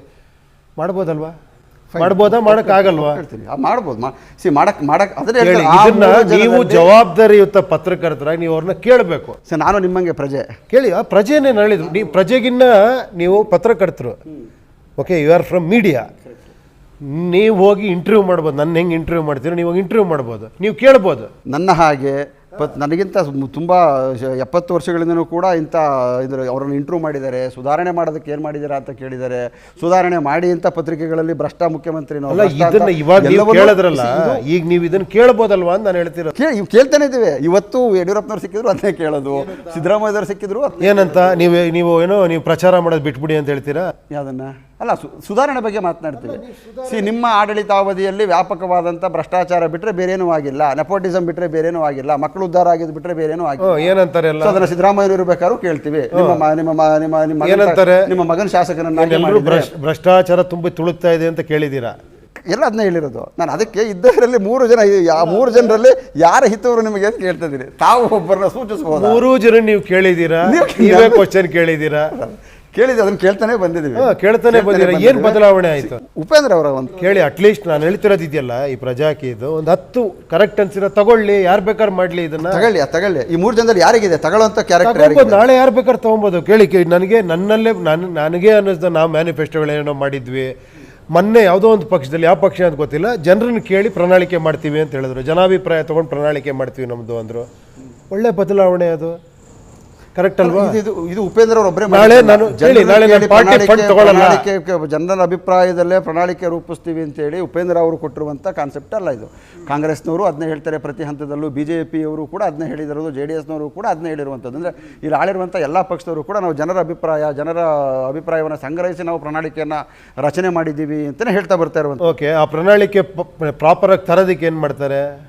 ಸುಮ್ಮನೆ ಪ್ರಣಾಳಿಕೆ ಏನು ಬೇಕಾದ್ರೆ ಕೊಡ್ಬೋದು, ಬರಲಿಲ್ಲ ಅಂದರೆ ಪ್ರಣಾಳಿಕೆ ನಾನೇನು ಅದನ್ನು ನಾವು ಪ್ರಜೆಗಳಾಗಿ ಅವ್ರು ತರ್ತೀನಿ ಅಂತ ಹೇಳ್ತಾರೆ, ಪ್ರಾಮಿಸ್ ಮಾಡ್ತಾರೆ. 100 ಪ್ರಾಮಿಸ್ ಮಾಡ್ತಾರೆ, ಒಂದನ್ನು ಇಂಪ್ಲಿಮೆಂಟ್ ಮಾಡಲ್ಲ ಅನ್ನೋದು ಅದು 2ನೇ ಭಾಗ. ಬಟ್ ಅದು ಇಂಪ್ಲಿಮೆಂಟ್ 2ನೇ ಭಾಗನ ಏನು ಹೇಳಿದ್ರಿ ನೀವು? 100 ಪ್ರಾಮಿಸ್ ಮಾಡಿ ಒಂದನ್ನು ಇಂಪ್ಲಿಮೆಂಟ್ ಮಾಡಲ್ಲ. ಕರೆಕ್ಟ್, ಖಂಡಿತ. ಇದನ್ನ ಈ ಥರ ನನಗೂ ಮಾಡಿ ಅಂತ ಹೇಳ್ತಾ ಇದ್ದೀನಿ. ಇಲ್ಲ ನಾನು ಅದನ್ನು ಕೇಳೋದು ಯಾರು ಅಂತ ನಾನು ಕೇಳ್ತಾ ಇರೋದು. ಪ್ರಜಾಕೀಯ ನಮಗೇನು ಖುಷಿ ಆಯಿತು ಅಂದರೆ, ಉಪೇಂದ್ರ ಅವ್ರು ಯಾರೂ ಮಾಡದೇ ಇರೋದನ್ನು, 70 ವರ್ಷಗಳಲ್ಲಿ ಯಾರೂ ಮಾಡದೇ ಇರೋದನ್ನು ಉಪೇಂದ್ರ ಅವರು ಮೂಲಕ ಈಗ ನಾನು ಹೇಳ್ತಿರೋದು ಏನು ಕೇಳಬೇಕು ಅನ್ನೋದು ನಿಮ್ಮಿಂದ ಒಂದು ಗೈಡ್ಲೈನ್ಸ್ ಹುಡುಗರಿಗಾರು ಹೋಗ್ಬೇಕಲ್ಲ, ಅವ್ರಿಗೆ ಗೊತ್ತಿಲ್ಲ. ನೀವು ಹೇಳಿದ ಸ್ಲೋಗನ್ ಹಾಕ್ಕೊಳ್ತಾರೆ ಅಷ್ಟೇ, ಸ್ಲೋಗನಿಗೆ ಸೀಮಿತವಾಗ್ಬಿಡ್ತಾರೆ. ನನ್ನ ಪ್ರಭುತ್ವ ನನ್ನ ಹಕ್ಕು, ಏನಪ್ಪ ನಿನ್ನ ಪ್ರಭುತ್ವ ನಿನ್ನ ಹಕ್ಕು ಅಂತ ಉಪೇಂದ್ರ ಅವರು ಇನ್ನೊಂದು ನೆಕ್ಸ್ಟ್ ಹೇಳಿ ಅಂತ ಕಾಯ್ತಾ ಇದ್ದಾರೆ. ಇಲ್ಲ, ನೀವು ಯಾಕೆ ಹಂಗೆ ಅನ್ಕೊಂತೀರಾ? ಆ ಹುಡುಗನ ಕರ್ಸಿ ಇಂಟರ್ವ್ಯೂ ಮಾಡಿ ಅವಾಗ ಗೊತ್ತಾಗತ್ತೆ ನಿಮಗೆ ಏನು ತಿಳ್ಕೊಂಡಿದ್ದಾನೆ. ಖಂಡಿತ ಮಾಡ್ತೀವಿ. ಸುಮ್ಮನೆ ಯಾರು ಬ್ಲೈಂಡಾಗಿ ಹಾಕಲ್ಲ. ಒಂದು ಸಿನಿಮಾ ನೋಡಿ ವಿಸಿಲ್ ಹೊಡಿಬೋದು, ಬಟ್ ಇಂಥ ವಿಷಯ ಅವರೊಳಗೆ ಇದ್ದಿದ್ದಕ್ಕೆ ಅವ್ರಿಗೆ ಏನು ಹೇಳಿ, ಇದು ನನ್ನೊಳಗೇನೋ ಸ್ಪೆಷಲ್ ಇರೋದಲ್ಲ, ಎಲ್ಲ ಯುವಕ ಯುವತಿಯರಲ್ಲಿ ಪ್ರತಿಯೊಬ್ಬನಿಗೂ ಇರೋದಿದು. ಹೌದಯ್ಯ, ನನ್ನ ದೇಶ ಹಿಂಗಿರಬೇಕು. ಯಾರ ದೇಶ ಅಲ್ಲ ಹೇಳಿ? ದೇಶ ಪ್ರೇಮ ಯಾರ ಹತ್ರ ಇಲ್ಲ ಅಲ್ವಾ? ನನ್ನ ದೇಶ ಚೆನ್ನಾಗಾಗಬೇಕು, ಭ್ರಷ್ಟಾಚಾರ ಕಡಿಮೆ ಆಗಬೇಕು, ಒಂದು ಒಳ್ಳೆ ಸಿಸ್ಟಮ್ ಬರಬೇಕು, ಎಲ್ರಿಗೂ ಆಸೆ ಇದೆ. ಅಂಥವ್ರು ಜಾಯಿನ್ ಆಗ್ತಾರೆ ಅಷ್ಟೇ. ಇಲ್ಲಿ ಅಂಥವ್ರು ಏನೋ ಮಾಡ್ತಾರೆ ಇಲ್ಲಿ. ಕರೆಕ್ಟ್, ಅವತ್ತು ಅದನ್ನೇ ಹೇಳಿದ್ದು ಸರ್, ದೇಶ ಪ್ರೇಮ ಯಾರಿಗಿಲ್ಲ ಅಲ್ವಾ? ಗಾಂಧೀಜಿ ಅದಕ್ಕೆ ಕರೆ ಕೊಟ್ಟಿದ್ದು. ಅವರ ಕರೆಗೆ ಹೋಗ್ಬಿಟ್ರು. ಏನು ಮಾಡಬೇಕು ಅಂತ ಹೇಳಿದ್ರು, ದಂಡಿ ಮಾರ್ಚ್ ಮಾಡೋಣ, ಎಸ್ ರೆಡಿ. ನೀವು ಏನಾದ್ರು ಒಂದು ಮಾರ್ಚ್ ಮಾಡಿ ಅನ್ನೋದು ನಮ್ಮ ಅಭಿಪ್ರಾಯ. ನೀವು ಯಾಕೆ ಏನೂ ಮಾಡ್ತಾ ಇಲ್ಲ. ಅವರ ಮೆಸೇಜ್ ಗೊತ್ತಾ ನಿಮಗೆ? ಅವ್ರು ಏನು ಹೇಳಿದ್ರು ಗೊತ್ತಾ ನಿಮಗೆ? ಭಾಳ ಫೇಮಸ್ ಇದಿದೆ ಅವ್ರು. ಹೇಳಿ ಸರ್. ನಾನು ಈ ಪ್ರಪಂಚಕ್ಕೆ ಮೆಸೇಜ್ ಕೊಡೋಕೆ ನನ್ನ ಹತ್ರ ಏನಿಲ್ಲ, ಕರೆಕ್ಟ್. ಅದಕ್ಕಿಂತ ಇನ್ನೇನು ಮೆಸೇಜ್ ಇದೆ ಕೇಳಿ? ನನ್ನ ಜೀವನನೂ ಹಂಗೆ ಅನ್ಕೊಳ್ಳಿ ನೀವು. ನನಗೇನೋ ಒಂದು ಆಸೆ ಇದೆ, ನಾನು ಪಕ್ಷ ಮಾಡಿದ್ದೀನಿ, ನಾನು ಪಕ್ಷದಲ್ಲಿ ಒಂದಷ್ಟು ಸಿದ್ಧಾಂತಗಳು ಇಟ್ಕೊಂಡಿದ್ದೀನಿ, ನನ್ನ ಜೀವನನೇ ನನ್ನ ಮೆಸೇಜು ಅಂತ. ಅಲ್ಲಲ್ಲ, ಗಾಂಧೀಜಿಯವರು ದಂಡಿ ಸತ್ಯಾಗ್ರಹ ಮಾಡದೆ ಮನೇಲಿ ಇರಲಿಲ್ಲ. ಅವರು ನನ್ನ ಜೀವನನೇ ನನ್ನ ಸತ್ಯ. ಆಮೇಲೆ ಇನ್ನೊಂದು ನನಗೆ ಅರ್ಥ ಆಗ್ತಿಲ್ಲ, ಕೇಳಿ ಒಂದು ನಿಮಿಷ. ಹೋರಾಟ ಮಾಡಿ questions you should know. Actually ನೋಡಿ, ನೀವು ಪ್ರೀ ಇಂಡಿಪೆಂಡೆನ್ಸ್ ಅಂತ ತಗೊಂಡು ಪೋಸ್ಟ್ ಇಂಡಿಪೆಂಡೆನ್ಸ್ ಮಾತಾಡಬಾರ್ದು. ಕೇಳಿ ಒಂದು ನಿಮಿಷ. ಇವತ್ತು ಬ್ರಿಟಿಷರ ಆಡಳಿತ ಇದ್ರೆ ನಾನು ಹೋರಾಟ ಮಾಡ್ತಿದ್ದೆ. ಇವತ್ತು ಇದು ನಮ್ಮ ಆಡಳಿತ. ನಿಮ್ಗೊಂದು ವೋಟಿಂಗ್ ಅನ್ನೋ ಪವರ್ ಕೊಟ್ಟಿದ್ದಾನೆ, ಅರ್ಥ ಆಯ್ತಾ? ನೀವು ಯಾರ ಮೇಲೆ ಹೋರಾಟ ಮಾಡಬೇಕು? ಬ್ರಿಟಿಷರೇ ಪರವಾಗಿಲ್ಲ ಅನ್ನೋದು ಕೂಡ ಈಗ ವ್ಯಾಪಕವಾಗಿ ಜನರು ಕೇಳ್ತಿರುವಂತದ್ದು. ಬ್ರಿಟಿಷರೇ ಪರವಾಗಿಲ್ಲ ಸ್ವಾಮಿ. ಯಾಕಂದ್ರೆ ನಮ್ಮಲ್ಲಿ ಬ್ರಿಟಿಷ್ ಕೇಳಿ ಮೂರ್ಖತನ ಎಷ್ಟು ಏನು ತುದಿಲಿದೆ ಅಂದರೆ ನಮ್ಗೆ ಅರ್ಥವೇ ಆಗ್ತಿಲ್ಲ. ಸತ್ಯ ಮಾತಾಡಿದ್ರೆ ನೆಪೋಟಿಸಮ್, ಸತ್ಯ ಮಾತಾಡಿದ್ರೆ ಇದನ್ನು ಅದೇನದು ಯುಟೋಪಿಯನ್, ಭ್ರಮಾತ್ಮಕ ಲೋಕ. ಅಲ್ಲ, ಯಾಕೆ ಚೆನ್ನಾಗಿರೋದು ಯಾಕೆ ಆಸೆ ಪಡಬಾರ್ದು ಅಂತ ಯಾರಿಗಿಲ್ಲ. ಸ್ವರ್ಗ ಸೃಷ್ಟಿ ಉಪೇಂದ್ರ ಅವರು ಸ್ವರ್ಗ ಸೃಷ್ಟಿ ಮಾಡ್ತಾರೆ. ನಾವೆಲ್ಲ ಸೇರಿ ಮಾಡ್ಬೋದು, ನಾವೆಲ್ಲ ಸೇರಿ ಮಾಡ್ಬೋದು ಅನ್ಕೊಳ್ಳೆ. ಇಲ್ಲ ಸರ್, ನೀವು ಮಾಡಿ ಸರ್, ನೀವು ಹೇಳಿ ಸರ್, ಮಾಡಿ ಹೆಂಗೆ ಮಾಡ್ತೀರಾ ನೋಡೋಣ ಅಂದರೆ ಏನರ್ಥ? ಬನ್ನಿರಿ, ನೀವು ಬನ್ನಿ ಎಲ್ಲ ಸೇರ್ಕೊಂಡು ನೋಡಿ ಒಂದೊಂದು ಅದ್ಭುತವಾದ ಸಮಾಜ ಮಾಡೋಣ ಅಂದರೆ ಏನ್ರಿ ಬನ್ರಿ ನೀವು ಇಳಿರಿ ರೋಡ್ಗೆ ಅಂದರೆ ಅರ್ಥ ಏನದು? ಸರ್ ನೀವು ಒಬ್ಬರೇ ಇಳಿರಿ ಅಂತ ಹೇಳ್ತಿಲ್ಲ, ನಾವು ಇಳಿತೀವಿ ನಿಮ್ಮ ಜೊತೆಗೆ. ಬೇಡ, ಟ್ರಾಫಿಕ್ ಜಾಮ್ ಮಾಡಬೇಡಿ, ಸುಮ್ಮನೆ ಎಲ್ಲ ಕಡೆ ಇಳಿದು ಕರೆ ಕೊಡಿ. ಏನು ಕರೆ ಕೊಡೋದು? ಹಾಗಾದ್ರೆ ಈ ಭ್ರಷ್ಟಾಚಾರಕ್ಕೆ ವಾಟ್ಸಪ್ಪು ವೆಬ್ಸೈಟು ಮಾಡ್ಕೊಂಡು ಮೇಕೆದಾಟು ವಿಚಾರಕ್ಕೆ ನಾವು ಏನು ಮಾಡಬೇಕು? ಈಗ ಕನ್ನಡ ಗ್ರಾಮೀಣ ಕನ್ನಡದಲ್ಲಿ ಕನ್ನಡ ಭ್ರಷ್ಟಾಚಾರ ದಾಟಿ ಆಮೇಲೆ ಬೇಕಾದಟ್ಟೆಲ್ಲ ಹಾಗಲ್ಲ. ಅದಕ್ಕೆ ಇಲ್ಲಿ ನೋಡಿ ಕಾಂಕ್ರೀಟ್ ಆಗಿ ಉಪೇಂದ್ರ ಅವ್ರು ಏನೋ ಮಾಡಬೇಕು ಅನ್ನೋದು ಬಯಸ್ತಾ ಇದ್ದಾರೆ ಜನ ಅಂತ. ನಾನು ಯಾಕೆ ನಿಮಗೆ ಇಷ್ಟಕ್ಕೊಂದು ನನ್ನನ್ನು ಬಯಸಬೇಡಿ ಅನ್ನೋದೇ ಪ್ರಜಾಕೀಯ. ದಯವಿಟ್ಟು ನನ್ನಿಂದ ನೀವು ಬಯಸಿದ್ರೆ ನೀವಿನ್ನೂ ಅಲ್ಲೇ ಇರ್ತೀರಾ ಅಂತ. ನೀವು ನಾಳೆ ಇನ್ನೊಬ್ಬನ ಬಯಸ್ತೀರಾ, ನಾಳೆ ಇನ್ನೊಬ್ಬ ಲೀಡರ್ ಬೇಕು ನಿಮಗೆ. ಸರ್ ಹಂಗಾಗಲ್ಲ ಸರ್. ಈಗ ನಿಮ್ಮ ಮನೇಲಿ ಇಬ್ಬರು ಮಕ್ಕಳಿದ್ರೆ ಇಬ್ರಿಗೂ MBBS ಆಗಬೇಕು ಅನ್ನೋ ಆಸೆ ಇದ್ದರೆ ಒಬ್ಬನಿಗೆ ಬುದ್ಧಿವಂತಿಕೆ ಸ್ವಲ್ಪ ಕಡಿಮೆ ಇರ್ತದೆ, ಒಬ್ಬೊಬ್ಬ ಡಾಕ್ಟರ್ ಆಗ್ಬಿಡ್ತಾರೆ, ಯಾರೋ ಒಬ್ಬೊಬ್ಬ ಡಾಕ್ಟರ್ ಆಗ್ಬೋದು. ನಾನು ಹೇಳ್ತಿರೋದು, ನೀನು ಯಾಕೆ ಡಾಕ್ಟರ್ ಆಗಲಿಲ್ಲ, ನೀನು ಡಾಕ್ಟರ್ ಆಗಬೇಕಾಗಿತ್ತು, ನಿನಗೆ ಆ ಶಕ್ತಿ ಇತ್ತು ಅಂತ ನೀವು ಹೇಳೋದು ಈಸಿ ಅಲ್ಲ. ನೀವು ನನಗೆ ಅದನ್ನೇ ಹೇಳ್ತಾ ಇದ್ದೀರಾ, ನೀನು ಯಾಕೆ ಡಾಕ್ಟರ್ ಆಗ್ತಿಲ್ಲ, ನೀನು ಯಾಕೆ ನನಗಿಲ್ಲ ಸ್ವಾಮಿ, ನನಗೆ ಈ ಕೆಪಾಸಿಟಿ ಇಲ್ಲ, ನಾನು ನಾಯಕ ಅಲ್ಲ, ನನ್ನದೇನೋ ವಿಚಾರ ಇದೆ, ನಾನು ಪಕ್ಷ ಮಾಡಿದ್ದೀನಿ, ನಾನು ಜನಗಳಿಗೆ ಕೊಡ್ತಾ ಇದ್ದೀನಿ, ಇದನ್ನು ಬನ್ನಿ ನಾವೆಲ್ಲ ಸೇರ್ಕೊಂಬೋಣ, ನಿಮ್ಮ ಪಕ್ಷ ಇದು ಅಂತ ಹೇಳ್ತಾ ಇದ್ದೀನಿ ಅಷ್ಟೇ. ಎಷ್ಟೇ ಬಾಯಿ ಬಿಡಿಸಿದ್ರು ಉಪೇಂದ್ರ ಮಾತ್ರ ನಾಯಕ ಮಾತ್ರ ಆಗೋದಿಲ್ಲ ಅನ್ನೋದು ಬದ್ಧ ನಿಲುವಿಗೆ ಅವರು ಅಂಟ್ಕೊಂಡು ಕೂತಿರುವಂಥದ್ದು. ಉಪೇಂದ್ರ ಅವ್ರನ್ನ ಏನೇ ಅವ್ರ ನಾಯಕರು ಆಗೋದಿಲ್ಲ ಅಂತ ಅವ್ರು ಹೇಳಿದರೂ ಕೂಡ ರಾಜ್ಯದ ಅವರ ಅಭಿಮಾನಿಗಳು ಮತ್ತು ಒಂದಷ್ಟು ಜನರೆಲ್ಲರೂ ಕೂಡ ಅವ್ರು ನಾಯಕ ಆಗಲೇಬೇಕು ಅನ್ನೋದು ಬಯಸ್ತಾ ಇದ್ದಾರೆ. ಎಷ್ಟೇ ಕೇಳಿದರೂ ನಾನವನಲ್ಲ. ಸೊ ನಾಯಕ ಅವರಲ್ಲ ಅಂತ ಮಾತು ಮುಂದುವರಿಸ್ತಾ ಇದ್ದಾರೆ. ಉಪೇಂದ್ರ ಜೊತೆ ಮತ್ತೆ ಮಾತುಕತೆಯನ್ನು ಮುಂದುವರಿಸ್ತಾ ಇದ್ದೀನಿ. ಇಲ್ಲ, ಇಲ್ಲೊಂದೇ ಒಂದು ವಿಷಯ ನೀವು ಕ್ಲಾರಿಫೈ ಮಾಡಕ್ಕೆ ಹೇಳ್ತೀನಿ. ಅಲ್ಲಲ್ಲ, ಯಾಕಂದ್ರೆ ಇದನ್ನ ನಿಮ್ಗಿನ್ನೂ ಕ್ಲಾರಿಟಿ ಕೊಟ್ಟಿಲ್ಲ. ಯಾಕೆ ಹೋರಾಟ ಸಮಾಜ ಸೇವೆ ಬೇಡ ಅಂತ ಹೇಳ್ತಿದ್ದೀವಿ ಅಂದರೆ, ಹೋರಾಟ ತಪ್ಪು ಅಂತಾಗಲಿ ಸಮಾಜ ಸೇವೆ ಮಾಡೋದು ತಪ್ಪು ಅಂತ ಹೇಳ್ತಿಲ್ಲ, ಪೊಲಿಟಿಕಲ್ ಆಂಬಿಷನ್ ಇಟ್ಕೊಂಡು ಮಾಡೋದು ತಪ್ಪು ಅಂತ. ಯಾಕಂದರೆ ಯಾರೋ ಹೋರಾಟ ಮಾಡ್ತಾನೆ, ಒಂದು 500 ಜನ ಸೇರಿಸ್ತಾನೆ, ದುಡ್ಡು ಖರ್ಚು ಮಾಡ್ತಾನೆ, ಹೋರಾಟ ಮಾಡ್ತಾನೆ, ಹೊಡಿತಾನೆ, ಅವನು ಬಲಿಷ್ಠ, ಅವನಿಗೆ ಶಕ್ತಿ ಇದೆ, ಒಬ್ಬ ರೌಡಿ ಇರ್ಬೋದು, ಇನ್ನೊಬ್ಬ ಇರ್ಬೋದು.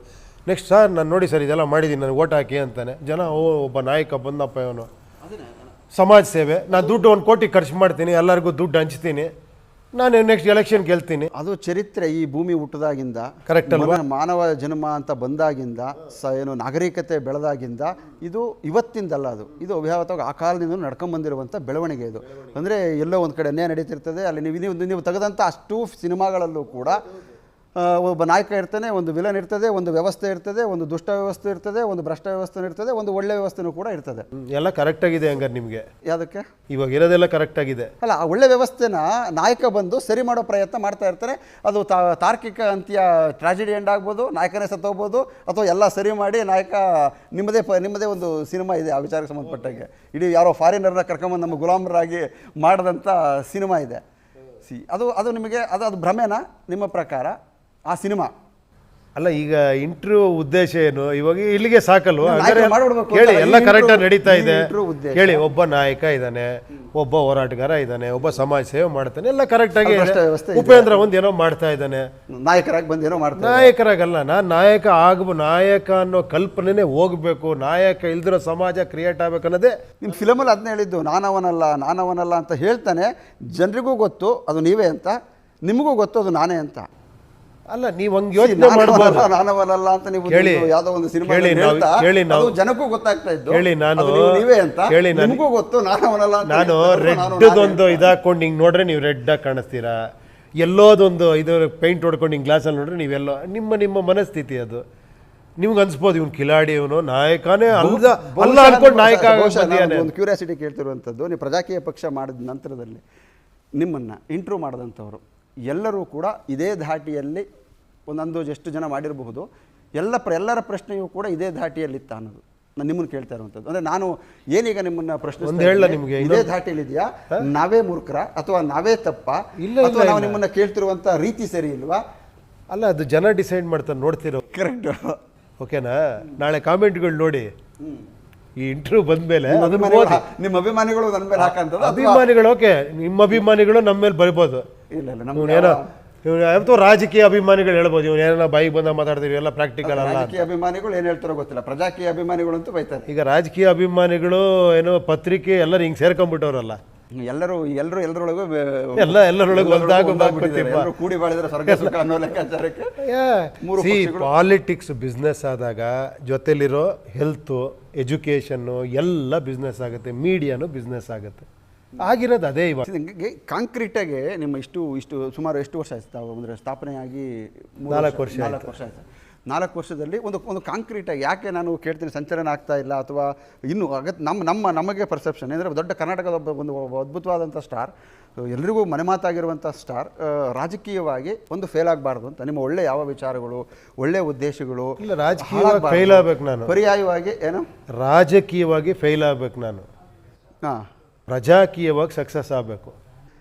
ರಾಜಕೀಯವಾಗಿ ನೀವು ಸಕ್ಸಸ್ ಆಗಬೇಕು ಅನ್ನೋದೇ ಇಲ್ಲ, ರಾಜಕೀಯವಾಗಿ ಪ್ರಜಾಕೀಯ ಸಕ್ಸಸ್ ಆಗಬೇಕು ಅನ್ನೋದು ನಮ್ಮ ಅಭಿಲಾಷೆ.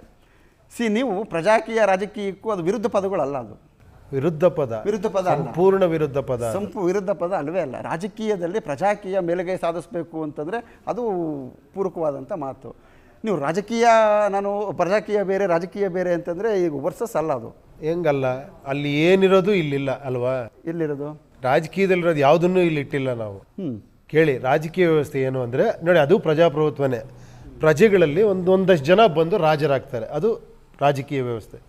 ನಾನು ಹೇಳ್ತಿರೋದು ಇಲ್ಲಿಂದ ಬರೋರು ರಾಜರಾಗಬಾರ್ದು, ಇಲ್ಲಿರೋರು ರಾಜರಾಗಬೇಕು, ವೋಟ್ ಮಾಡಿದವ್ರು ರಾಜರಾಗಬೇಕು. ಅದು ಈ ಭೂಮಿಯ ಈ ಸತ್ವ ಅಂತ ನಾನು ಹೇಳ್ತಿರೋದು.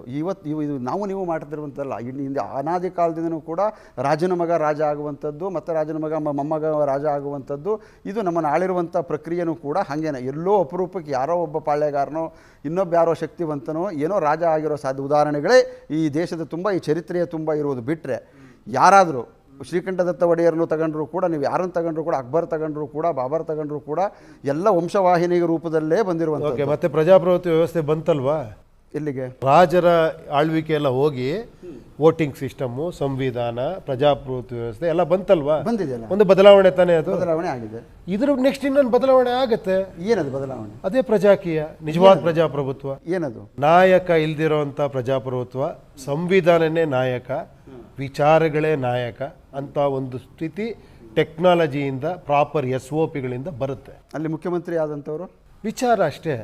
ಸೇವಕ ಏನು ಸೇವಕ ನಾಯಕ, ಏನು ಪ್ರಧಾನ ಸೇವಕ, ಏನು ಸೇವಕ ನಾಯಕ ನಂಗೆ ಅರ್ಥ ಆಗಲ್ಲ. ಸೇವಕ ನಾಯಕ ನಾವು ಅದನ್ನು ಹೇಳ್ತಾ ಇಲ್ಲ. ಯಾಕಂದರೆ ಸೇವೆ ಮಾಡೋದಂದ್ರೆ ಏನು ಬಯಸದೆ ಸೇವೆ ಮಾಡೋದು. ಏನದು? ಎಂಪ್ಲಾಯ್ಮೆಂಟ್, ಅವನವನು ನೌಕರನ? ನೌಕರ, ಹೌದು. ಅದು ಏನೋ ಡೆಫಿನೇಷನ್ ಬಿಡಬೇಕಲ್ಲ ಸರ್. ಕಾರ್ಮಿಕ ನಾವು ಹೇಳ್ತಿರೋದು. ನಾಯಕನೂ ಬೇಡ, ಸೇವಕನೂ ಬೇಡ, ನಮಗೆ ಸಂಬಳಕ್ಕೆ ಕೆಲಸ ಮಾಡೋ ಒಂದು ಸಿಸ್ಟಮ್. ಕಾರ್ಮಿಕನಿಗೊಬ್ಬ ಮಾರ್ಗದರ್ಶಕ ಬೇಕಲ್ಲ, ಅದೇ ಸಂವಿಧಾನ. ಅದೇ ತಾನೇ ಮಾರ್ಗದರ್ಶಕ ಎಲ್ಲರಿಗೂ. ಅದು ಎಲ್ಲರೂ ಓದಕ್ಕೆ ಬರೋದಿಲ್ವಲ್ಲ ಸಂವಿಧಾನ? ಅಲ್ಲ, ಒಳ್ಳೆ ಕಥೆ ಅಲ್ಲ. ನೀವು ಓದಕ್ಕೆ, ನಾನು ಸಂವಿಧಾನನೇ ಓದ್ದೆ ನಾಯಕ ಆಗ್ತೀನಿ ಅಂದರೆ ನೀವು ಯಾವ ಸಂವಿಧಾನದ ಅಡಿಲೇ ನೀವು ಕೆಲಸ ಮಾಡ್ಬೇಕು ತಾನೆ? ಬರಲ್ಲ. ಎಲ್ಲರೂ ಇಡೀ ಅಷ್ಟು ಪುಟಗಳನ್ನ ಓದಿದ್ರೆ ಅವ್ರು ಏನೇ ಮಾಡಲಿಲ್ಲ, ಅಲ್ಲೊಬ್ರು ಓದಿರೋರು ಇರ್ತಾರೆ, ನೋಡಪ್ಪ ಇದೆಲ್ಲ ಮಾಡೋಕ್ಕಾಗಲ್ಲ, ನೀವು ಪ್ರೊಸೆಷನ್ ಹಿಡ್ಕೊಂಡಿರ್ತೀರಾ. ಅಲ್ಲ, ಇದೇ ಸ್ವಾಮಿ ಸಿಸ್ಟಮ್ ಇದೆ. What is administration, what is IAS, what is KAS? ಅವ್ರು ಏನಕ್ಕೆ ಇರೋದು? ಯಾವುದೋ ನೀವು ತೊಗೊಂಡು ಹಿಂಗೆ ಮಾಡಿರಿ ಅಂದರೆ, ಇಲ್ಲ ರೀ ಏನೋ ನಮ್ಮ ಲಾ ಪರ್ಮಿಟ್ ಮಾಡ್ತಿಲ್ಲ ಇದನ್ನು ಮಾಡೋದಕ್ಕೆ ಅಂತ ಅವ್ರು ಹೇಳ್ತಾರೆ. ನೀವು ಒಪ್ಕೊಳ್ತೀರಾ? ಒಪ್ಕೊಳ್ಳೇಬೇಕು. ಸಂವಿಧಾನ ಇದೆಯಲ್ವಾ, ಸಂವಿಧಾನದ ಅಡಿಲೇ ತಾನೇ ನಾವು ಎಲ್ಲ ನಡೆಸ್ತಾ ಇರೋದು. ಪರ್ಮಿಟ್ ಮಾಡಲ್ಲ ಅಂತಂದ್ರೆ ನಾನು ಹೇಳ್ತಿರುವಂಥದ್ದು, ನೀವೇನೋ ಒಳ್ಳೇದು ಮಾಡೋ ಉದ್ದೇಶವನ್ನು ಇಟ್ಕೊಂಡಿರ್ತೀರಾ, ಅದನ್ನು ಒಬ್ಬ ಅಧಿಕಾರಿಗೆ ನೀವು ಹೇಳ್ತೀರಾ, ಅದಕ್ಕೆ ಲಾ ಪರ್ಮಿಟ್ ಮಾಡಲ್ಲ ಅಂತ ನಿಮಗೆ ಹೇಳ್ತಾನೆ. ಹೌದು. ನೀವೇನು ಮಾಡ್ತೀರಾ? ಒಪ್ಕೊಳ್ತೀರಾ? ಒಪ್ಕೊಳ್ಳೇಬೇಕು. ನಾನು ಒಳ್ಳೇದು ಅನ್ಕೊಂಡಿದ್ದೆಲ್ಲ ಒಳ್ಳೇದಾ? ತಜ್ಞರೆಲ್ಲ ಬರೆದಿಟ್ಟರೆ ಒಂದು ಸಾಧ್ಯ ಅಲ್ಲಲ್ಲ. ಅಧಿಕಾರಿಗಳಿಗೆ ಈ ಜಗತ್ತಿನ ಎಲ್ಲಾ ಕಾನೂನುಗಳು ರೂಪಿತವಾಗಿರುವಂಥದ್ದು ಬೀದಿ ಜನಗಳಿಂದ. ಅವನ ಸ್ವಾರ್ಥಕ್ಕೆ ಅಧಿಕಾರಿ ಹೇಳ್ತಿರುವಂಥದ್ದು ಇಂಪ್ಲಿಮೆಂಟ್ ಮಾಡೋಕ್ಕಾಗಲ್ಲ ಅಂತ. ನಿಮ್ಮಲ್ಲಿ ಬದ್ಧತೆ ಯಾಕೆ ಉಪೇಂದ್ರ ಅವ್ರ ಕೈ ಬದ್ಧತೆ ಬೇಕು ಅಂತಂದ್ರೆ, ನೀನು ಮಾಡೇ ಇದು ಜನಕ್ಕೆ 100 ಜನಕ್ಕೆ ಒಳ್ಳೇದಾಗುತ್ತೆ ಅಂದ್ರೆ ಆ ಕಾನೂನೇ ಬದಲು ಮಾಡು ಅನ್ನೋ ಶಕ್ತಿ. ನನಗೆ ಅರ್ಥ ಆಗ್ತಿಲ್ಲ, ಸಂವಿಧಾನ ಏನಕ್ಕೆ ಬೇಕು ಅವಾಗ? ಯಾವಾಗ ಸಂವಿಧಾನ ಬೇಕಾ ನಿಮ್ಗೆ? ಅವಾಗ ಸಂವಿಧಾನದ ಅಷ್ಟು ಆಶಯಗಳು, ನಾವು ಮೂಲ ಆಶಯಗಳ ಬಗ್ಗೆ ಮಾತನಾಡಿದ್ರೆ ನೀವು ಹೇಳ್ತೀರ ಸಂವಿಧಾನ ಬೇಡ. 50-70 ವರ್ಷದ ಹಿಂದೆ ಬರೆದಂಥ ಸಂವಿಧಾನದಲ್ಲಿ ಈಗ ಬದಲಾದಂಥ ಕಾಲಘಟ್ಟದಲ್ಲಿ ಒಂದಷ್ಟು ತಿದ್ದುಪಡಿಗಳನ್ನು ಮಾಡಬೇಕು. ಆ ತಿದ್ದುಪಡಿ ರೈಟ್ ಟು ರೀಕಾಲ್ ನೋಡಿ, ಆ ತಿದ್ದುಪಡಿ ಹೇಳ್ತಿರೋ ಟೆಕ್ನಾಲಜಿ ತನ್ನಿ. ಇವತ್ತು ಪೇಪರ್ ಇಟ್ಕೊಂಡ್ಬಿಟ್ಟು ಬಡ್ಜೆಟ್ ಕೊಡಬೇಡಿ, PPT ಪ್ರೆಸೆಂಟೇಷನ್ ತನ್ನಿ, ಟೋಟಲ್ ಪ್ರಾಜೆಕ್ಟ್ಗಳನ್ನ ತೋರಿಸಿ, ಎಸ್ಟಿಮೇಷನ್ ತೋರಿಸಿ, ಲೈವ್ ಕನೆಕ್ಟ್ ಮಾಡಿ. ಈ ಥರದ್ದೆಲ್ಲ ಸಾವಿರಾರಿದೆ ಈಗಿರೋ ಟೆಕ್ನಾಲಜಿಲಿ. ಜನನ ಕನೆಕ್ಟ್ ಮಾಡ್ಬೋದು, ಆಗಲ್ವಾ? ಪ್ರತಿಯೊಬ್ಬರ ಕೈಲಿ ಮೊಬೈಲ್ ಇದೆ, ಕರೆಕ್ಟ್ ಅಲ್ವಾ? ಆ ಬದಲಾವಣೆಗಳಾಗಬೇಕಾಗ್ತದೆ, ಇವತ್ತು ಬೇರೆ ಅಲ್ಲ. ನೀವು ಹೋಗ್ತಿರೋ ಗತಿ ತುಂಬ ದೂರ ಇದೆ ಅಂತ. ಆದಷ್ಟು ನೀವು ಹೇಳ್ತಿರುವಂಥದ್ದೆಲ್ಲ ಟೆಕ್ನಾಲಜಿ, ಮತ್ತೊಂದು ಬದಲಾವಣೆ, ಸುಧಾರಣೆ, ನಾನೇ ನಾಯಕ, ಇವೆಲ್ಲವೂ ಕೂಡ ದಾರಿ ತುಂಬ ಕ್ರಮಿಸಬೇಕು. ಎಲ್ಲೋ 10 ವರ್ಷನ 20 ವರ್ಷನ ಗೊತ್ತಿಲ್ಲ. ಅದೇ ನೀವು ಹೆಂಗೆ ಹೇಳ್ತೀರಾ ಅದನ್ನು? ಗೊತ್ತಿಲ್ಲ. ಈ ಚುನಾವಣೆ ಗೊತ್ತಾ? ಈ ಚುನಾವಣೆಯಲ್ಲಿ ಆಗ್ಬೋದು. ಮತ್ತೆ ಎರಡು ಕ್ರಮಿಸ್ಬೇಕು. ಹೆಂಗೆ ಹೇಳ್ತೀರಾ ನೀವು 10 ವರ್ಷ ಆಗುತ್ತೆ ಅಂತ? ಈ ಚುನಾವಣೆಯಲ್ಲಿ ಆಗ್ಬೋದು. ಸೊ ಆ ನಂಬಿಕೆ ಇದೆ. ನೀವು ಬ್ರಹ್ಮನ? ಯಾರು? ಕಾಲಜ್ಞಾನಿನ ನೀವು? ಎಲ್ಲವೂ ಗೊತ್ತಾ ನಿಮಗೆ? ಗೊತ್ತಿಲ್ಲ. ಕರೆಕ್ಟ್ Honestly ಗೊತ್ತಿಲ್ಲ. ಅಷ್ಟೇ ಅಷ್ಟೇ ಅದನ್ನ ಹೇಳಿ ಅಷ್ಟೇ. ಸೊ ನಿಮಗೂ ಗೊತ್ತು ಈ 2 ವರ್ಷದಲ್ಲಿ ಆಗ್ಬೋದು ಅಂತ. ಹೇಳ್ತಾ ಇಲ್ಲ ನಾನು ಸರ್ ನೆಕ್ಸ್ಟ್ ವರ್ಷದಲ್ಲಿ ಆಗುತ್ತೆ ಅಂತಾನು ಹೇಳ್ತಾ ಇಲ್ಲ ಸರ್ 20 ವರ್ಷ ಆಗುತ್ತೆ ಗೊತ್ತಿಲ್ಲ ಅಂತ ಹೇಳ್ತಿದ್ದೀನಿ ನಾನು ಸರ್ 2 ವರ್ಷ ನೋಡಿ ನೆಕ್ಸ್ಟ್ ಎಲೆಕ್ಷನ್ ಅಲ್ಲಿ ಒಂದು ಕ್ರಾಂತಿ ಆಗುತ್ತೆ ಅಂತ ನಾನು ಹೇಳದ್ನ. ನಾನು ಆಗಬಹುದು ಅಂತ ಹೇಳಿದ್ದು ನಾನು ಕೂಡ. ನೀವ್ ಹೇಳಿದ್ದು 20 ವರ್ಷ ಆಗತ್ತಿದ್ದು ಆಗಬಹುದು. ನಾನು ಪರ್ಸೆಪ್ಷನ್ ಹೇಳ್ತಿರುವಂತದ್ದು, ನನ್ನ ಕಾಲಜ್ಞಾನ ಹೇಳ್ತಾ ಇಲ್ಲ. ನೀವ್ ಹೇಳಿದ್ರಿ ದೃಷ್ಟಿಕೋನ ನೀವ್ ಹೇಳ್ತಿರೋ ಪ್ರಕಾರ 20 ವರ್ಷ ಆಗ್ಬೋದು ಇದು ಅಂತ. ನೀವು ಹೆಂಗೆ ಹೇಳ್ತೀರಾ ಅಂತ ನಾನು ಕೇಳ್ತಿರೋದು. ಇಲ್ಲಿವರೆಗೂ ನಾನು ವ್ಯಾಪಕವಾಗಿ ಇಷ್ಟೊತ್ತಿಗೆ ಎಲ್ಲೋ ಒಂದು ಕಡೆ ಸಂಚಲನ ಆಗಿ ಏನೋ ಒಂದು ರೀತಿಯಲ್ಲಿ ಇಷ್ಟೊತ್ತಿಗೆ ತಮ್ಮ ಈ ಮೊನ್ನೆ ಚುನಾವಣೆಯಲ್ಲಿ ನಿಂತ್ಕೊಂಡ್ರು, ಗ್ರಾಮ ಪಂಚಾಯತಿ ಚುನಾವಣೆಯಿಂದ ಅವ್ರ ವೈಯಕ್ತಿಕ ವರ್ಚಸ್ಸಿನಿಂದ ಗೆದ್ದಿದ್ದ, ಅವ್ರು ಗೆದ್ದ ನಂತರದೇ ಪ್ರಜಾಕೀಯಕ್ಕೆ ಬಂದಿದ್ದ ಅನ್ನೋ ಪ್ರಶ್ನೆಗಳೆಲ್ಲ ಬರ್ತಾ ಇರುವಂಥ ಸಂದರ್ಭದಲ್ಲಿ ನಾನು ಹೇಳ್ತಿರುವಂಥದ್ದು ಒಬ್ಬ ಗ್ರಾಮ ಪಂಚಾಯತಿ ಮೆಂಬರು ಈಗ ಗೆದ್ದಿರುವಂಥ ಸಂಚಲನ ಮಾಡಿದ್ದಾನೆ ಒಬ್ಬ ಗ್ರಾಮ ಪಂಚಾಯತಿ ಸದಸ್ಯ. ಅದು ಅವನ ವೈಯಕ್ತಿಕ ವರ್ಚಸ್ಸು ಅಂತ ನಾನು ಹೇಳ್ತಿರುವಂಥದ್ದು. ಅಂದರೆ ಗೊತ್ತಿಲ್ಲ ಜನಗಳ ವರ್ಚಸ್ಸು ಅಂತ ನಾನು ಹೇಳೋದು. ಅಂದರೆ ಇಷ್ಟೊತ್ತಿಗೆ 4 ವರ್ಷದ ಅವಧಿಯಲ್ಲಿ ಒಂದಷ್ಟು ಚುನಾವಣೆಗಳಾದವು. ಆ ಚುನಾವಣೆಯಲ್ಲಿ ನಿಮ್ಮ ತತ್ವ ಸಿದ್ಧಾಂತವನ್ನು ಒಪ್ಪಿಕೊಂಡು ಅಥವಾ ನೀವು ಕೊಟ್ಟಂಥ ತತ್ವ ಸಿದ್ಧಾಂತದ ಆಧಾರದ ಮೇಲೆ ಒಂದಷ್ಟು ಚುನಾವಣೆಗಳಲ್ಲಿ ಒಂದು ಗೆಲುವನ್ನು ಸಾಧಿಸಬಹುದಿತ್ತಾ? ಗೆಲುವು ಅನ್ನೋದು ನಾವೇನೇ ಹೇಳಿದ್ರು ಅದಕ್ಕೂ ಆ ಪರ್ಯಾಯ ಪದವನ್ನು ಹುಡುಕ್ತೀರಾ. ಗೆಲುವು ಅಂದರೆ ಏನು ಅಂತಂದರೆ ನಾನು ಹೇಳೋಕ್ಕಾಗಲ್ಲ.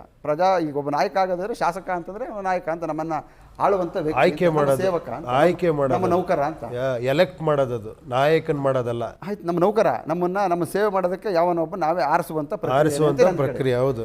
ಆ ಪ್ರಕ್ರಿಯೆಗೆ ಪ್ರಜಾಕೀಯದಿಂದ ಇಷ್ಟೊತ್ತಿಗೆ ಆಗಬೇಕಾಗಿತ್ತಲ್ಲ ಒಂದಷ್ಟು ಜನ ಅನ್ನೋದು ನನ್ನ ವಿಚಾರ. ಟೈಮ್ ತಗೊಳುತ್ತೆ. ಅದಕ್ಕೆ ನಾನು ಹೇಳಿದ್ದು ಅದು ಟೈಮ್ ತಗೊಳ್ತಾರೆ ಅಂತ ನೀವೇ ಹೇಳ್ತೀರಾ. ಅಲ್ಲ, ತಗೊಬೋದು. ಇವಾಗ ನೋಡ್ತಿರೋ ಪ್ರಕಾರ ಟೈಮ್ ತೊಗೊಬೋದು. ಇವಾಗ ನೋಡಿ ಒಬ್ರು ಗ್ರಾಮ ಪಂಚಾಯತಿಲಿ ಒಬ್ರು ಯಾರೋ ಒಬ್ರಿಗೆ ಆಯ್ಕೆ ಆದರು, ನೆಕ್ಸ್ಟ್ ಯಾವುದೋ ಕಾರ್ಪೊರೇಷನಲ್ಲಿ ಆಗ್ಬೋದು. ಎಲ್ಲ 1-2ರಿಂದನೇ ಸ್ಟಾರ್ಟ್ ಆಗೋದು. ಮುಂದೆ ಬರುವಂಥ ಚುನಾವಣೆಯಲ್ಲಿ ಒಬ್ಬ MLA ಆಗ್ಬೋದು, ಗೊತ್ತಿಲ್ಲ, ಆಗ್ಬೋದು. ಒಬ್ಬ ಆಗ್ಬೋದು, 100 ಜನ ಆಗ್ಬೋದು, 250 ಜನನೂ ಆಗ್ಬೋದು, 224 ಜನ, 224 ಆಸೆ. ನಮ್ಮ ಆಸೆನೂ ಕೂಡ ಪರ್ಯಾಯ. ಯಾಕೆ ನಿಮ್ಗೆ ಆಸೆ? ಯಾವುದಕ್ಕೆ ನಿಮ್ಗೆ ಯಾಕೆ ಆಸೆ? ನಾನು ಒಬ್ಬ ಆಗ್ಬಿಡ್ತೀನಿ ಅಂತ ಖುಷಿಗೆ, ನಾನು ಜನರ ಸೇವೆ ಮಾಡೋದಕ್ಕೆ ನಾನು ಆಗ್ಬಿಡ್ತೀನಿ ಅನ್ನೋ ಖುಷಿಗೆ.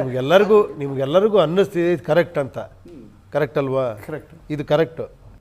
ನಾನು ಅದರಲ್ಲಿ ತಪ್ಪು ಅಂತ ನಾನು ಹೇಳ್ತಾನೆ ಇಲ್ಲ. ಈ ಕರೆಕ್ಟ್ ಆಗೋದ್ರ ಬಗ್ಗೆ ಡೌಟ್ ಇದೆ ನಿಮಗೆ?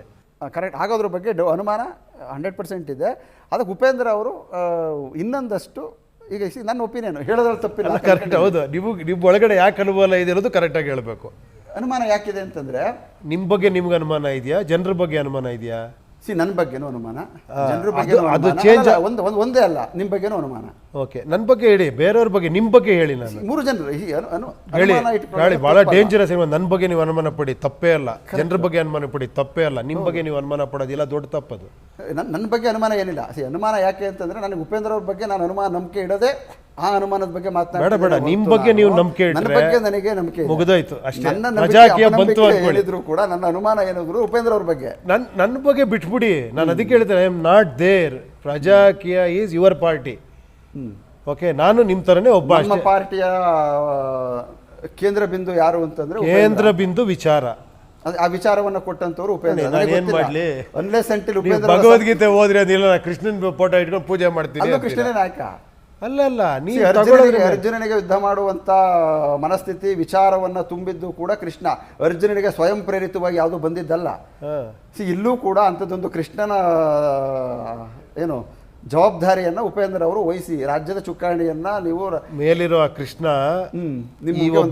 ಮೂರ್ಖ ಅರ್ಜುನನ್ಗೆ ಇಲ್ಲಿ ಒಂದೇನೋ ಹೇಳಿಸ್ತಾ ಇದ್ದಾನೆ ಅಷ್ಟೇ. ಓಕೆ, ಅರ್ಥ ಆಯ್ತಾ? ನಿಜವಾದೆಲ್ಲ ಅವ್ನು ಮಾಡ್ತಾ ಇರೋದು. ಅದಾಗಬೇಕು ಅಂದ್ರೆ ಅವ್ನು ಮಾಡಿಸ್ಬಿಡ್ತಾನೆ. ಸೊ ಅರ್ಜುನ ಗೆಲ್ಲಬೇಕು ಯುದ್ಧನ ಅಂತ. ಅರ್ಜುನ ಅಲ್ಲ, ಕೃಷ್ಣ ಧರ್ಮ ಗೆಲ್ಲಬೇಕು. ಅರ್ಜುನ ಯುದ್ಧಕ್ಕಿಳಿದಿದ್ದಾರೆ, ಧರ್ಮ ಗೆಲ್ಲೋದಕ್ಕೆ ಅರ್ಜುನ ಬಾಣ ಬಿಡೋದಕ್ಕೆ ಎಲ್ಲಾ ಸಿದ್ಧತೆಗಳನ್ನು ಮಾಡ್ಕೊಳ್ತಾ ಇದ್ದಾರೆ. ಹಾಗಾಗಿ ಅರ್ಜುನ ನಮಗೆ ನಾಯಕ, ಉಪೇಂದ್ರ ಅವರು ಕೂಡ ನಾಯಕ. ನೀವು ನಾಯಕ ಅಂತ ನೀವು ಹಿಂಗೆ ಪೊಗ್ಗ ನಾನೇನ್ ಮಾಡ್ಲಿ ಹೇಳಿ? ನೀವು ನಾಯಕ ನನ್ನ ಪ್ರಕಾರ. ಅದೊಂದು ಥಿಯರಿ ಇದೆ ಅಂತೆ, ನಾನಲ್ಲ ಅಂತಂದ್ರೆ ನೀವು ಅದೇ ಅಂತ ನಿಮ್ಮ ಹತ್ರ ಬರುತ್ತೆ ಅನ್ನೋದು ಒಂದು ಥಿಯರಿ. ನೋಡಿ, ಇದಕ್ಕೂ ಒಂದು ಥಿಯರಿ ಮಾಡ್ಕೊಂಡಿದ್ದೀರಾ ನೀವು. ಇದೊಂದು ಥಿಯರಿ. ಓಕೆ, ಇವಾಗ ನಾನು ನಾಯಕ, ನಾನು ಮಾಡ್ತೀನಿ, ಬದಲಾವಣೆ ಮಾಡ್ತೀನಿ. ಹೇಳಿ ಒಂದು ನಿಮಿಷ, ನಾನು ಹಿಂಗೆ ನಾನು ಬದಲಾವಣೆ ಮಾಡ್ತೀನಿ. ನಾನು ಈ ರಾಜ್ಯನ ಒಂದು 5 ವರ್ಷ ನಂಗೆ ಫುಲ್ ಆಡಳಿತ ಕೊಡಿ. ಕರೆಕ್ಟ್. ನಾನು ಒಂದು ಸುವರ್ಣ ಯುಗ ಮಾಡ್ತೀನಿ. ಕರೆಕ್ಟ್. ಕೊಡ್ತೀರಾ? ಈ ಟೋನಲ್ಲಿ ನಾನು ಒಪ್ಪಲ್ಲ ನಿಮ್ಮನ್ನ. ನೋಡಿ, ಇದನ್ನೂ ಒಪ್ಪಲ್ಲ ಇವರು. ನೀವು ಹೇಳೋ ಅಹಂಕಾರದ ಟೋನ್ ಇದೆ. ನಾನು ನಾಯಕ ಆಗ್ತೀನಿ ಅಂದ್ರೂ ಒಪ್ಪಲ್ಲ, ಮಾಡಲ್ಲ ಅಂದ್ರೂ ಅಹಂಕಾರದ ಟೋನು ನಾನು ಒಪ್ಪಲ್ಲ. ನಾಯಕ ಅದನ್ನ ಹೇಳ್ತಾ ಇರೋದು ನಿಮಗೆ. ಈ ಟೋನು ಎಲ್ಲರೂ ಮಾತನಾಡಿದ್ದಾರೆ. ಇನ್ನೇ ಎಲ್ಲರೂ ಇದೇ ಟೋನ್ ಹೇಳ್ಬೇಕು, ನಾನು ನಾಯಕ, ನಾನು ಮಾಡ್ತೀನಿ ಅಂತ.